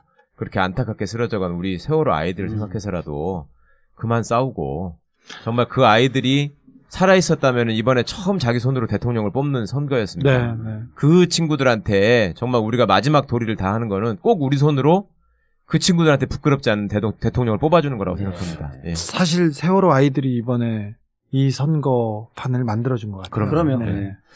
우리 아들도 이제 세월호 그 아이들하고 동갑 97년생이에요. 근데 이제 본투표, 예비투표 뭐 이렇게 나눠갖고 그것도 구분 못할 정도로 철이 없긴 한데 좀 가르치시지 그러셨어요. 그걸 가르치기에는 애가 너무 컸어요. 저는 여러분들 잘 아시겠지만 투표권이 없습니다. 투표권 있는 게 그렇게 소중한 겁니다. 여러분의 손으로 대한민국을 바꿀 수 있고 정말 이번에는 우리가 투표해서 바꾼 나라가 정말 이렇게 좋은 나라구나 라고 하는 것을 바뀐 정권 하에서 반드시 좀 보여줘서 국민이 이분들한테 믿고 대한민국을 맡기는 것이 참 행복하구나 하는 것을 좀 보여주시기 바라고요. 8시까지 시간 동안에 이제 뭐 전국교체 된 거 아니야 이렇게 안이하게 생각하지 마시고 주위에 혹시 누락된 분들 없는지 그리고 내 손으로 반드시 정권교체를 하겠다는 마음가짐으로 꼭 투표하시고 8시 출구조사를 기쁜 마음으로 기다렸으면 하는 생각입니다. 정봉주의 전국구 마치겠습니다. 감사합니다. 감사합니다. 사이에 가장 힘이 많이 붙은 후보라고 보이고요. 예. 뭐 좀 안타깝게 심상정 후보는 좀 빠져 보이네. 네, 최근에는 약간 좀 어려워 보이고요. 힘겨워 보였습니다. 왜 그러냐면 또 투표를 할 때는 심상정이 참 좋은데 정권 교체가 먼저라고 생각하는 사람들이 워낙 많아서 전략 투표를 하는 게 보이고요. 안철수 후보가 조금 주춤하고 무너지면서 너무 급격히 좀 무너지면서 버텨주지 못해서 오히려 심상정 후보도 같이 빠지는 이상한 현상이 좀 보이는 것 같아서요. 그래 혼자서 보입니다. 느낀 느낌이. 예, 예. 저는 그러니까 유세장 현장 분위기 그리고 그 캠프들 이게 당 돌아가는 걸 보면 좀 힘이 많이 빠져 보이는 그런 그러니까 상황이었습니다. 근데 현장에서 어떻게 저렇게 정확하게 여론조 흐름과 정확하게 일치시키는 아니 그런지는 몰랐어요 전혀. 진짜요? 그거 한번 전혀. 분석을 좀 해줘. 네. 많이 비슷하죠. 아주 쪽집게인데요. 예. 그러니까 유승민 후보의 상승세가 가장 두드러진 특징이고요. 예. 깜깜이 선거 기간 동안. 그러니까 5월 3일서부터요. 네. 그러니까 말씀하신 대로 주진우 기자께서 말씀하신 그 두 가지 이유가 있죠. 근데 그 밑바탕에는 이제 TV 토론을 통해서 컨텐츠가 탄탄하다. 예, 그 국정 운영 능력이나 이런 것들이 좀 있어 보인다, 검증됐다. 이런 것들이 이제 밑바탕에 깔려 있는 거죠. 근데 네. 이건 의원님한테 물어볼게요. 저는 TV 토론을 가장 잘한 사람이 다른 사람들은 심상정과 유승민이라고 얘기하는데 저는 유승민이 제일 못했다고 봐요. 유승민 후보는 뭐 경제 정책이나 전략에 대해서 정확하게 얘기를 하고 있지만 유승민의 정책과 얘기에 대해서 머리에 남는 거는 거의 없어요. 대신 사드밖에 안 남았지. 사드밖에 안 남고 그렇지. 친북 북한만 나오면 주정하고 사드. 흥분하는 그런 모습을 보이면 이건 합리적이라고 보기는 어렵고 야, 이 사람도 똑같구나 이런 생각이 들었고 오히려 홍준표 후보는 부자한테 자유를 서민에게 기회를 말도 안 되죠. 본인이 하는 얘기하고는 전혀 뭐 말도 안 돼지 발정제 같은 얘기지만 그래도 뇌리에 남고 그리고 이거는 어떻게 그 서민의 언어를 그대로 씀으로써 포인트는 홍준표 후보가 더 땄지 않나 저는 그렇게 봐요. 그러니까 제일 많이 급속하게 올라갔죠. 그러니까 TV 그러니까. 토론을 통해서 득표 요인만 본다면 말씀하신 대로 홍준표하고 심상정 후보가 가장 이득을 봤고요. 네네. 순수하게 TV 토론만 네. 본다면 가장 손해본 사람은 진짜 안철수 후보였고요. 네. 그 다음에 이제 유승민 후보는 그것 때문에 오른 건 아니었죠. 이제 그것에 대한 어떤 그래도 TV 토론에서 똑똑한 이미지를 갖고 있다가 말씀하신 그 다음에 탈당 사태에서 나름대로 소신을 지켰고 예. 그다음에 이제 따님 사건 뭐 이런 것 등등이 이제 맞물려서 영남과 20대에서 올랐습니다. 그러니까 네. 20대에서는 특히 이제 남성층들이 유보층이 굉장히 많았거든요. 판단 유보층이 남성층은 20%가 넘었었습니다. 20대가 유보층이 많고 60대가 유보층이 예, 많다고 늘 지적을 했잖아요. 그 중에서도 20대 중에서 남성이 많았는데 이 남성은 20대 남성의 유보층들은 안보 문제에 있어서 보수 쪽에 가까운 남성층들이 많았어요. 네. 네, 그 층이 붙었어요. 그리고 이제 영남에서 홍준표 문재인은 싫지만 홍준표도 아니다라고 생각했던 사람들이 부끄럽죠. 유승민으로 몰리고 있습니다. 그래서 이제 쉽게 얘기하면 홍준표가 영남에서 태풍을 일으켰다고 본인은 주장하지만 약간 꺾였어요, 사실은. 영남이라 하면 대구 경북과 부산 울산 경남인데 다 포함해서 예, 예. 대구 경북에서도 40% 이상 고공행진을 갈 것으로 생각이 됐지만 유승민 후보가 상당 부분 잠식을 했습니다. 아, 그랬어요? 예. 대구 경북에서도 예, 장하다 유승민. 네, 그런 잠식을 하면서 안철수, 유승민, 물론 문재인 후보는 20, 30대에서 상당히 전폭적 지지를 받고 있습니다. 대구 경북에서도. 안정적으로. 예, 안정적으로 나옵니다.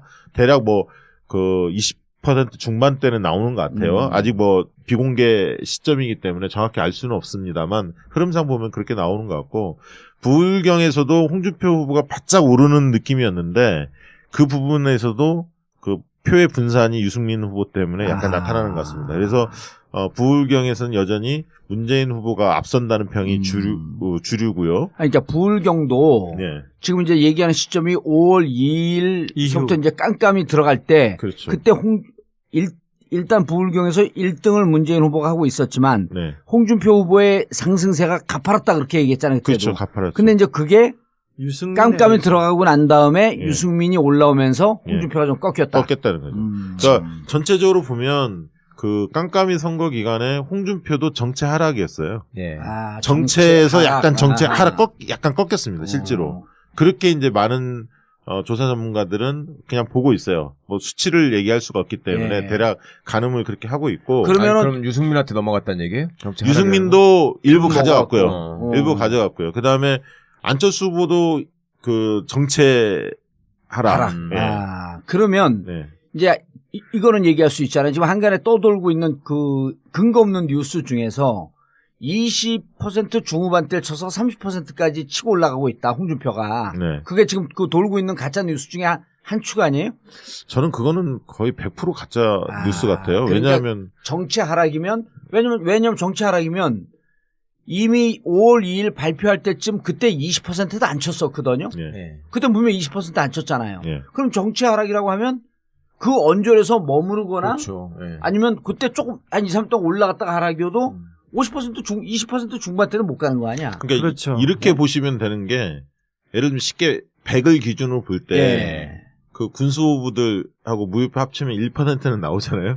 그럼 99를 가지고 계산을 해보면 쉽게 심상정 유승민 후보가 10% 언저리에 있어요. 예. 그러나 옛날보다 많이 올랐습니다. 그래서 한 20 잡고 둘을. 뻑하면은 조폭 뭐라고 해서 끌고 들어가가지고. 왜냐면 검사들이 그 리스트 있는데 뻑하면 그 조폭들 끌고 갖고 글쎄. 징역 살리고 후리가리 때리고 그러니까 그러잖아요. 생생내기에 좋은 저거잖아요. 예. 아이템이잖아. 그래가지고 하여튼 온데 다 이용호 게이트 때도 가서 그렇죠. 괜히 어물게 고생하고. 네. 이용호는 정말 시대의 사기꾼이거든. 예. 이용호 때 그랬지. 그다음에 저 최규선 선생 또 뭔 일 하면서 돌아다니면은 또 꼭 여운하고 DJ 때? 붙여가지고 연결하려 예. 그러지. 하여튼 호남에서 뭔 일 있으면 과거 다 붙여서 엮으려 그래. 고생을 많이 한 사람이네. 네, 아무튼 홍준표 검사한테 걸려가지고 그 인생 다 망가졌어요. 인생이 망가졌다. 지금 아니, 뭐 사업가로 망가진 살고 것까지는 있는데. 아닌데 네. 그 양반 입장에서는 아니 봉도사하고 네. 어렸을 때 학교 다닐 때 한 걸 보면은 예. 비슷해요. 이 양반은 그렇다고 해서 뭐 체력장 시간에 가가지고 막 선생을 때렸다 이런 것까지는 안 했어. 누가 그랬대? 뭐 그런 사람이 있더라고.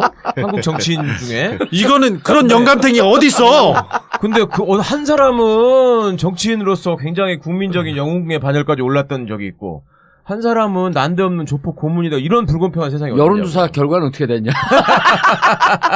아무튼 네, 저기 아니 아까 얘기하려다가 만 거 있잖아. 사전투표율이 높은데. 네, 사전투표율이 어쨌든 32% 혹은 34, 그러니까 33%쯤은 한 거예요, 미리. 예. 그렇습니다. 33%. 3분의 1 3분의 1 정도 했어. 했다는 거죠. 그럼 3분의 1의 결과가 어떠냐에 따라서 무척 네, 중요하잖아. 출구조사 잘 아시겠지만 이제 출구조사가 이제 본투표만 하지 않습니까? 네. 그러니까 사전투표 제도에 참여했던 사람들이 어떤 연령층이 주로 참여했느냐 이게 이제 가장 그렇죠. 관심 포인트인데 근데 사전 투표는 네. 적극 지지층 그리고 네. 젊은 층이 많이 하지 않습니까? 근데 이번에 어르신들도 많이 했던데. 아니, 보면 연령층이 이제- 다 나왔어요, 아니, 이번에? 연령층이 안 나오죠. 왜냐하면 네. 선관위가 과거에 못하게 하잖아요. 지방선거 때는 처음에 할 때는 그걸 공개했다가 음. 그게 이제 영향을 미치니까 아. 지난번 총선 때부터는 지역별 투표만 공개하고 연령별 투표 연령별은 공개 안 하고. 공개 안 했거든요. 예. 근데 이제 그 대략 알죠. 왜냐하면 참관인들이 다 있기 때문에 각 당에 네. 대략 어떤 연령층들이 들어오는지 이렇게 예. 대가 보이거든요, 사실. 그리고 참관인들이 관내 투표하고 관외 투표가 있지 않습니까? 그렇죠. 부재 관내 투표는. 투표는 이쪽으로 들어가고 관외 그렇죠. 투표는 이쪽으로 관내는 종이를 그냥 한번 접어서 대부분 넣습니다. 예.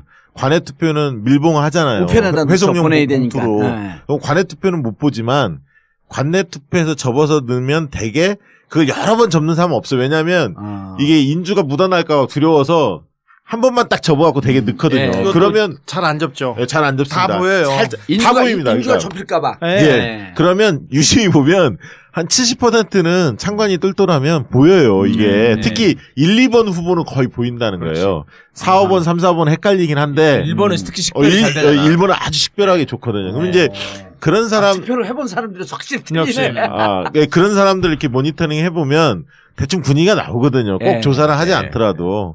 근데 이제 대략 얘기 나오는 것들 들어보면 정확한 거냐, 선거 이제 끝나고 나면 선관위가 사전투표 연령별 투표율이 어떻게 됐는지 공개할 겁니다. 거기서 드러나겠지만 30대가 제일 많이 한 것 같고요. 그다음에 30대가? 그다음에 아하. 20대가 많이 한 것 같습니다. 젊은 원래는 층이 많이 해요. 예, 왜냐하면 20대가 사전투표에 적극적으로 응할 수밖에 없잖아요. 대학생들이 주소지가 지방으로 돼 있기 떠나있으니까. 때문에. 근데 이번에는 반드시 5월 4일, 5일 날 투표할 수밖에 없는 사람도 했지만 한편으로 아까 주 기자님 말씀하신 대로 적극적 투표층들이 기다렸어.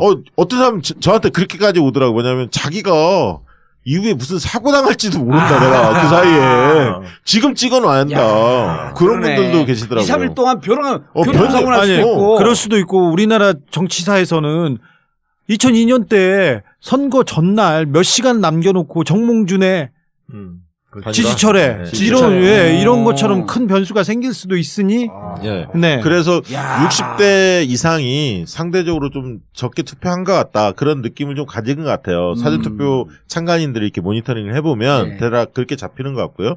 그리고 이제 지역별로도 호남에 비해서 대구 경북이 좀 적었지 않습니까?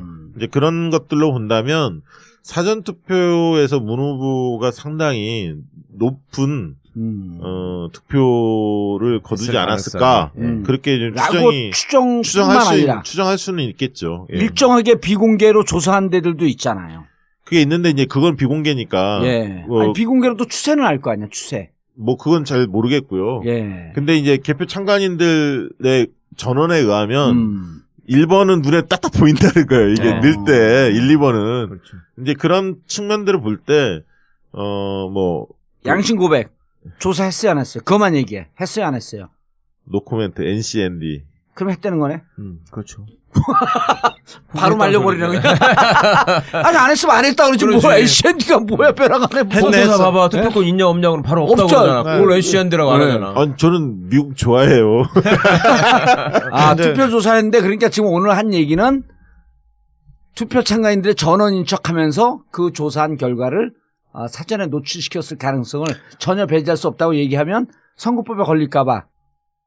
맞네 맞아. 맞네 맞아. 예. 결과 나온 거예요. 몇 명 조사했어요? 1000명, 1500명. 전 몰라요. 했네요, 했기는. 모른다니까요. 그러니까 이런 거죠. 지금, 만약에 조사한 데가 있다고 한다면, 아니 그 출구조사 이번에 출구조사 안 담당하는 했잖아요. 업체들은 예. 그 출구조사에서 연령별 투표 성향이 나오잖아요. 예, 그거하고 사전투표율이 워낙 많이 참여했는데 그 연령층 투표 성향이 다를 수가 있거든요. 아하. 왜냐하면 특정 후보 지지층이 만약에 많이 가는 것 같고 진보층은 대개 60% 정도가 문 후보 쪽으로 결집이 되고 있습니다. 그거는 비슷한 흐름인 것 같고요. 크게 바뀌진 않는 것 같고. 중요한 흐름은 중도층인데 중도층에서는 대개 이제 5월 3일 이전 조사를 보면 한 중도층에서 한 40%를 문재인 후보가 점유하고 있고 한 20% 정도에서 25%를 안철수 후보가 점유하고 있고 대개 10% 선을 홍준표 후보가 점유를 하고 있거든. 대개 점유율을 본다면 중도에서도 홍준표는 좀 부끄럽군요. 네, 중도층이 굉장히 낮습니다. 그러니까 홍 후보가 아까 있던 문 후보 대비해서 중도층에서 서너 배 정도 차이로 열세예요. 그래서 중도층은 파고들지 못하고 있거든요. 그러니까 저는 영남 쪽에서의 태풍의 조짐이 1차 아까 유승민으로 꺾였고 그다음에 수도권에 올라오는 데 있어서도 남성 5, 60대는 홍 후보 중심으로 보수층이 결집을 하고 있지만 남성 5, 60대. 네, 5, 60대는 40대 이하층에서 특히 여성층은 보수층 중에서도 여성층은 홍 후보로 가지 않고 있거든요. 이번 조사가 너무 센 거예요. 이번 뭐가 세다고요? 비토 증세. 비토 증세. 그러니까 근데 특별히 여성층한테서 홍 후보가 인기가 없어요. 아니 근데 당연하지. 나는 사상 최초로 그 다른 사람 지지자 아닌 사람들의 부끄러움과 수치심을 유발시켜가지고 지지자를 결집시키는 후보는 나 처음 봤어.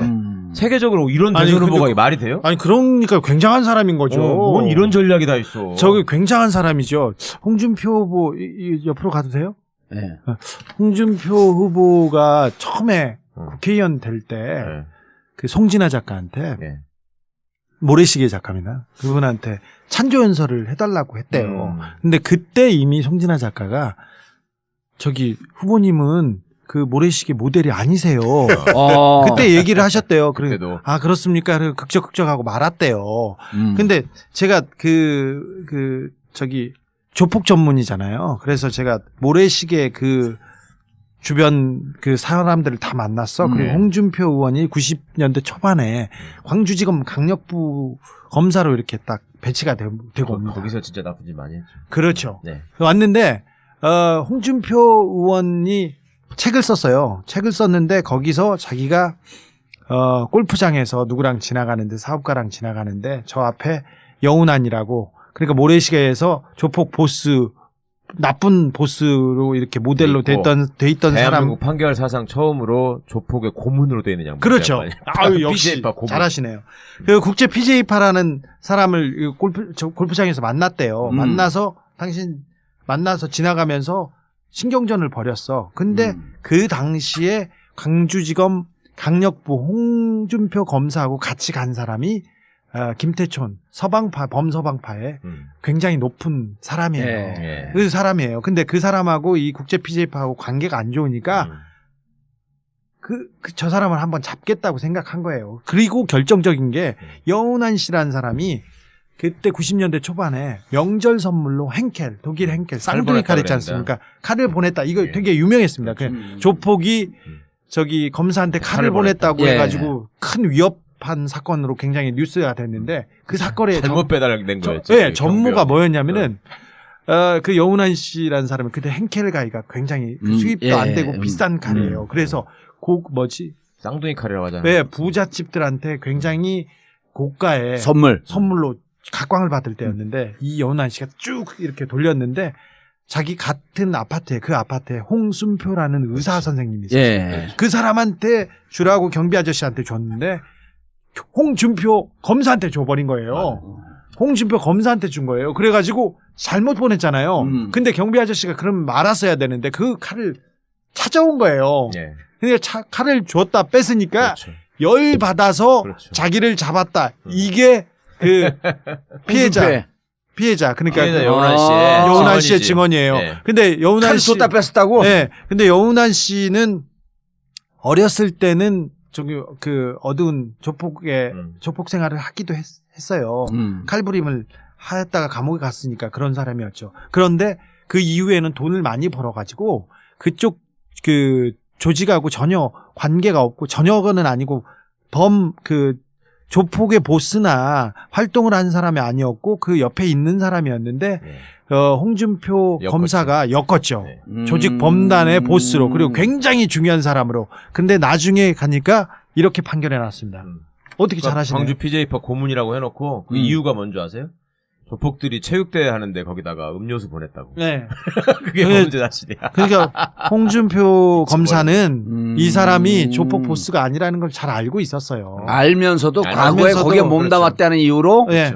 자기 칼 줬다 뺐었다고 아, 그 네, 여건환 열받았고. 씨가 홍준표가 도지사 출마하고 이럴 때 나하고 공개 토론하자. 여러 번 얘기했어요. 몇 번 얘기했어. 그리고 그 연환 씨는 책도 썼어요. 모래시계 모래시계 갇힌 시간. 그래도 같이 잘하시네요. 내가 왜 잘하는지 알려줄게. 포탑을 나중에. 포탑. 모래시계에 갇힌 시간. 네. 오. 그랬습니다. 어떻게 아주 그렇게 잘하세요? 김광진 의원하고 상관 있는 것도 알아요? 알죠. 오. 알죠. 그래서 제가 그때 뭔가 흥미로웠지. 너왜 당신 박시영 씨 왜 오셨어 오늘? 홍준표 의원하고 같이 그때 골프장에서 같이 갔던 그 조폭도 제가 다 만나서 다 취재해보고 그랬습니다. 예. 오늘 그분이 안 그래도 전화가 왔길래 음. 당신 베프는 어렵습니다. 제가 얘기를 해가지고 그분도 마음을 뭐 다르게 먹었어요. 여운 환. 여운환. 예, 여운한 씨는 그 홍준표 검사한테 당해서 조폭 보스로 그 엮여서 감옥에 갔던 사람이고요. 그럼 징역을 범다니면 세게 살았을 텐데. 그것뿐만 아니라 예. 그 뒤로도 20은 좀 안 되네. 안 되더라도 15에서 20 사이 어. 정도 되는 것 같아요. 예. 대략 분위기상. 그렇게 따진다면 예. 문재인 후보가 아무리 안 나온다 하더라도 최악에 안 나온다 하더라도 35% 아닙니까? 예. 그렇죠. 35에서 35 밑에를 내려가는 거는 제가 한 번도 본 적이 없거든요. 최근에 40 내려가는 여론조사가 거의 없었지 않나요? 40 내려가는 여론조사가 없긴 한데 전화 면접에서는 몇 건 한두 개 나왔었죠. 예. ARS 블랙아웃 조사는 들어가기 전에. 보통 한 44%. 자, 그럼 어바웃 40으로 잡아봅시다.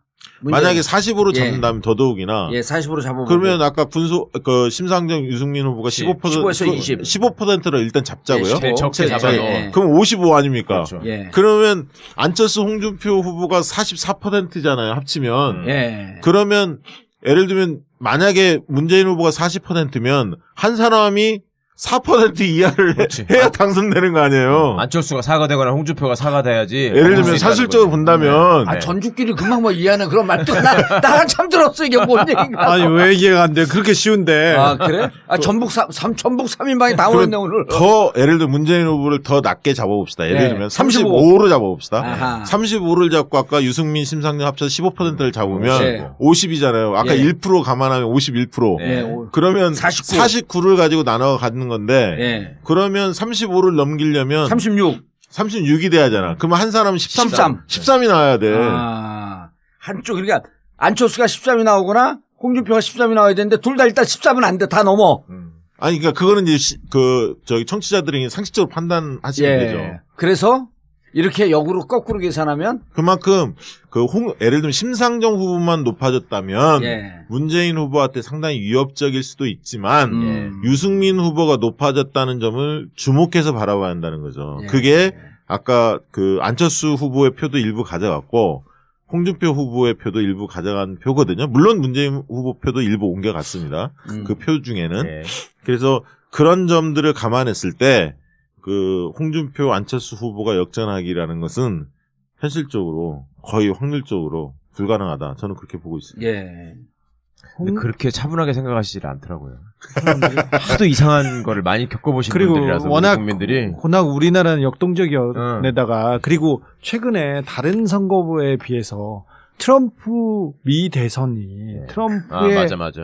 그게 야. 트럼프의 당선이 주는 그 트라우마가 크거든요. 맞아요. 아니, 사실 냉철히 보면 트럼프도 전국 투표에서는 힐러리가 근소하지만 이겼잖아요. 이겼죠. 네. 여론조사 결과는 사실 그 부분은 그렇게 틀린 건 아니거든요. 주 단위에 네. 있어서의 틀렸던 부분이지 사실. 트럼프가 브렉시트인데 거기다가 이제 우리는 선거 개입하는 놈들이고 개표 조작도 얼마든지 할 수 있는 사람들이라고 생각을 하니까 그러니까요. 유권자들이 불안한 네. 거죠. 네. 자, 그러면 이제 계산을 하셨어요? 예, 타겟이 떨어졌어. 아, 씨. 그걸 뭘 계산해? 그냥 생각하면 그냥 나오지. 다음 문제. 네. 우리는 이 문제 풀 때 다음 문제를 풀어요.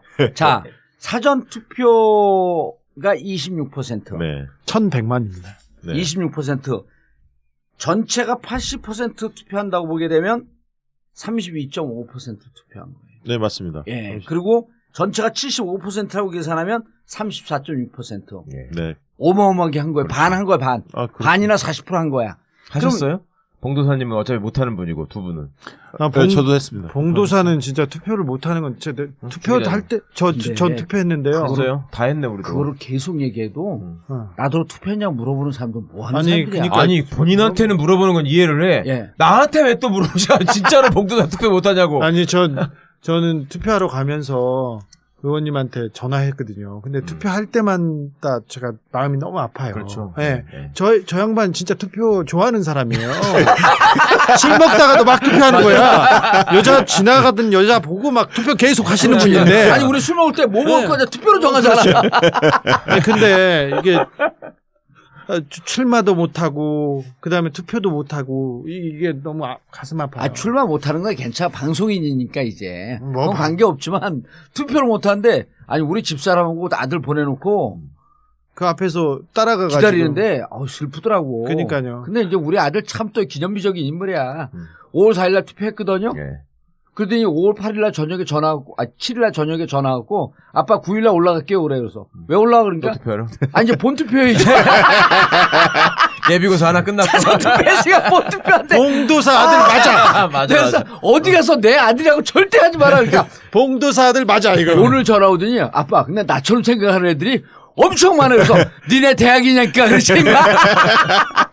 아 진짜 슬픈 거 우리 큰애요. 생일이 5월 12일이에요. 예. 4월 차이를 못하는 거야. 4월 차이로. 안타깝네요. 뭐야 이게. 지금 대학 들어갔잖아 이번에. 그러니까요. 4월 아니, 차이를 못한다니까. 아무튼 이번 대선 잘 치르고 나서 그 정치인들이 의견을 모아서 18세 저는 해야 개인적으로 돼, 진짜. 예. 개인적으로 15세 투표권 주장하고 있거든요. 아니 15 되면 세상 다 알고요. 그리고 이런 이론으로 만 돼도 다 알아. 얼마나 똑똑한지 이번에 촛불 집회를 하면서 봤지 않습니까? 네. 그래서 그 사람들을 위해서 특히 젊은 세대를 위해서 어른들이 그럼요. 자리를 내줘야 된다고 생각하는 사람이어서 18세까지는 투표권을 주고 18세 미만은 촛불 인증샷이 있으면 주고 없으면 안 주고. 거기까지는 생각 못했어. 자 그렇습니다. 제가 하나만 더 예. 말씀드릴게요. 이게 보수층이 분명히 홍 후보 중심으로 결집되고 있는 것은 5월 3일 이전 조사에서도 확인됐고 그런 흐름은 크게 바뀌지 않은 것 같아요. 네. 되게 절반 이상은 홍 네. 후보 쪽. 자 대선 특집인데 박시영 부대표 네, 대선 특집인데 네, 이게 오늘 투표 날이에요. 네. 월요일날 밤에 지금 녹음하고 바로 지금 올리는데 투표 날인데 이게 나가갖고 우리가 영향을 미치려고 그런 건 아니잖아요. 영향을 미치려고 그러는 거예요?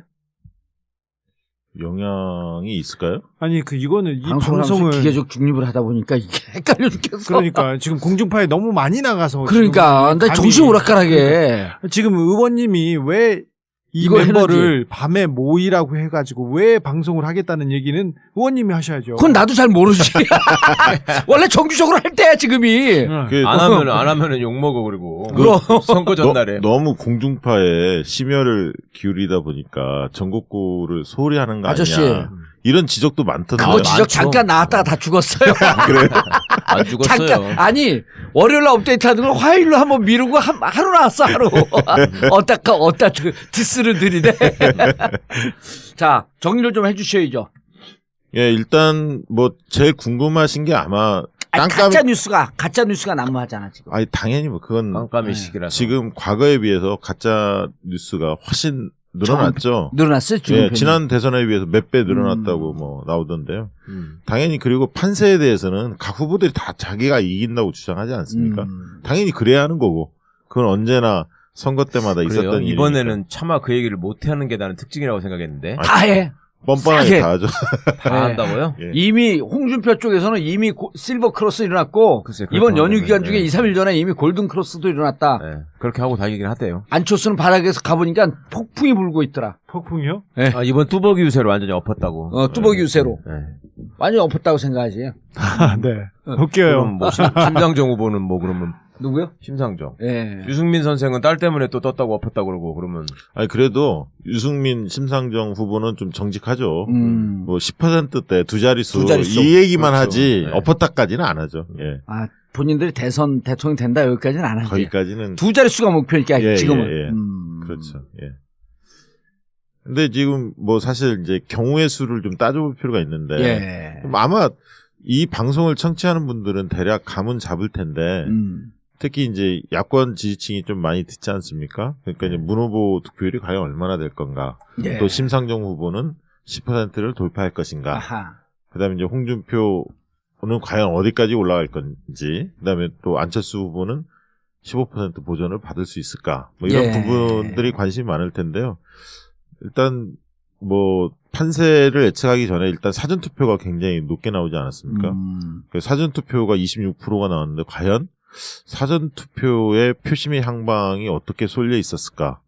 그것을 한번 추정은 해볼 필요는 있는 것 같아요. 그거 하기 전에 네, 5월 3일서부터 블랙아웃 아니에요. 네, 그렇죠. 깜깜이. 네. 그 6일 동안에 지지율 흐름이 어떻게 변했는지 그것도 먼저 짚는 게 맞잖아요. 뭐 잘 아시겠지만 이게 지금 공표용 조사가 일절 금지돼 있는 기간이었기 때문에 그럼에도 불구하고 각 정당이나 주요 언론사들이 비공표 조사들을 합니다. 하죠. 나중에 이제 어떻게 변했는지를 이야기하기 위해서. 제가 기자 입장인데 예. 지금 최근 한 일주일간 이렇게 유세장이나 그리고 다 또 다녔어요?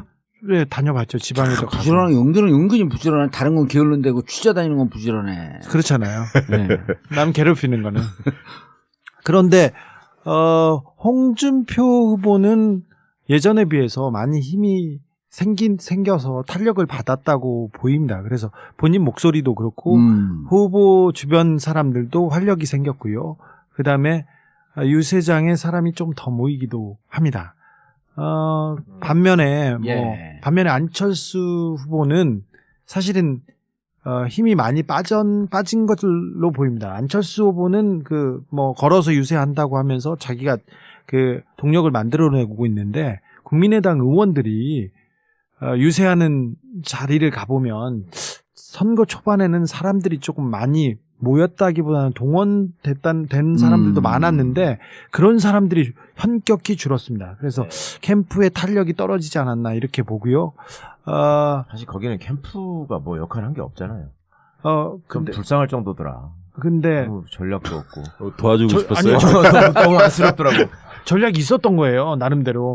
김종인 그게 영입하고 전략이야. 박지원 앞에 내세우는 게 그게 전략이었어요. 예. 그래갖고 망했잖아. 그리고 근데 할아버지들 전략만 너무 써서 글쎄. 이게 그 안철수 후보의 장점이 전혀 보이지 않았던 걸로 안철수 보이고. 후보의 장점은 젊은 친구들하고 그렇죠. 그걸 소통할 수 부각시켜야 있었는데. 되는데. 그리고 비정치적이었지 않습니까? 그리고 예. 정치인과 다른 색깔이었기 때문에 새 정치를 한다. 그리고 참신하다. 그리고 1번도 2번도 아니라고 하고 정통적인 무당파들 있지 않습니까? 예. 거기에 소구할 수 있는 장점이 있었죠. 근데 하나도 못 가져온 것 같고 그 일주일 사이에 유시민이네요.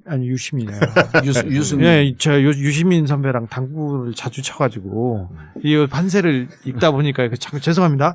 유승민 후보는 때 아니게 두 개의 큰 호재가 있었죠. 하나는 집단 탈당으로서 동정표가 계속 네. 쏟아져서 처음으로 유승민 후보가 언론의 집중을 받는 그 선거에서 집중을 받은 게 주변 참모들이 다 나가버리는 그런 경우였고, 그 다음에 5월 2일 날. 예, 따님이 예, 불미스러운 일이 있어서 굉장히 그리고 한 이틀 동안 젊은 사람들한테 굉장히 뉴스에 회자되는, 그래서 유승민 후보는 최근 일주일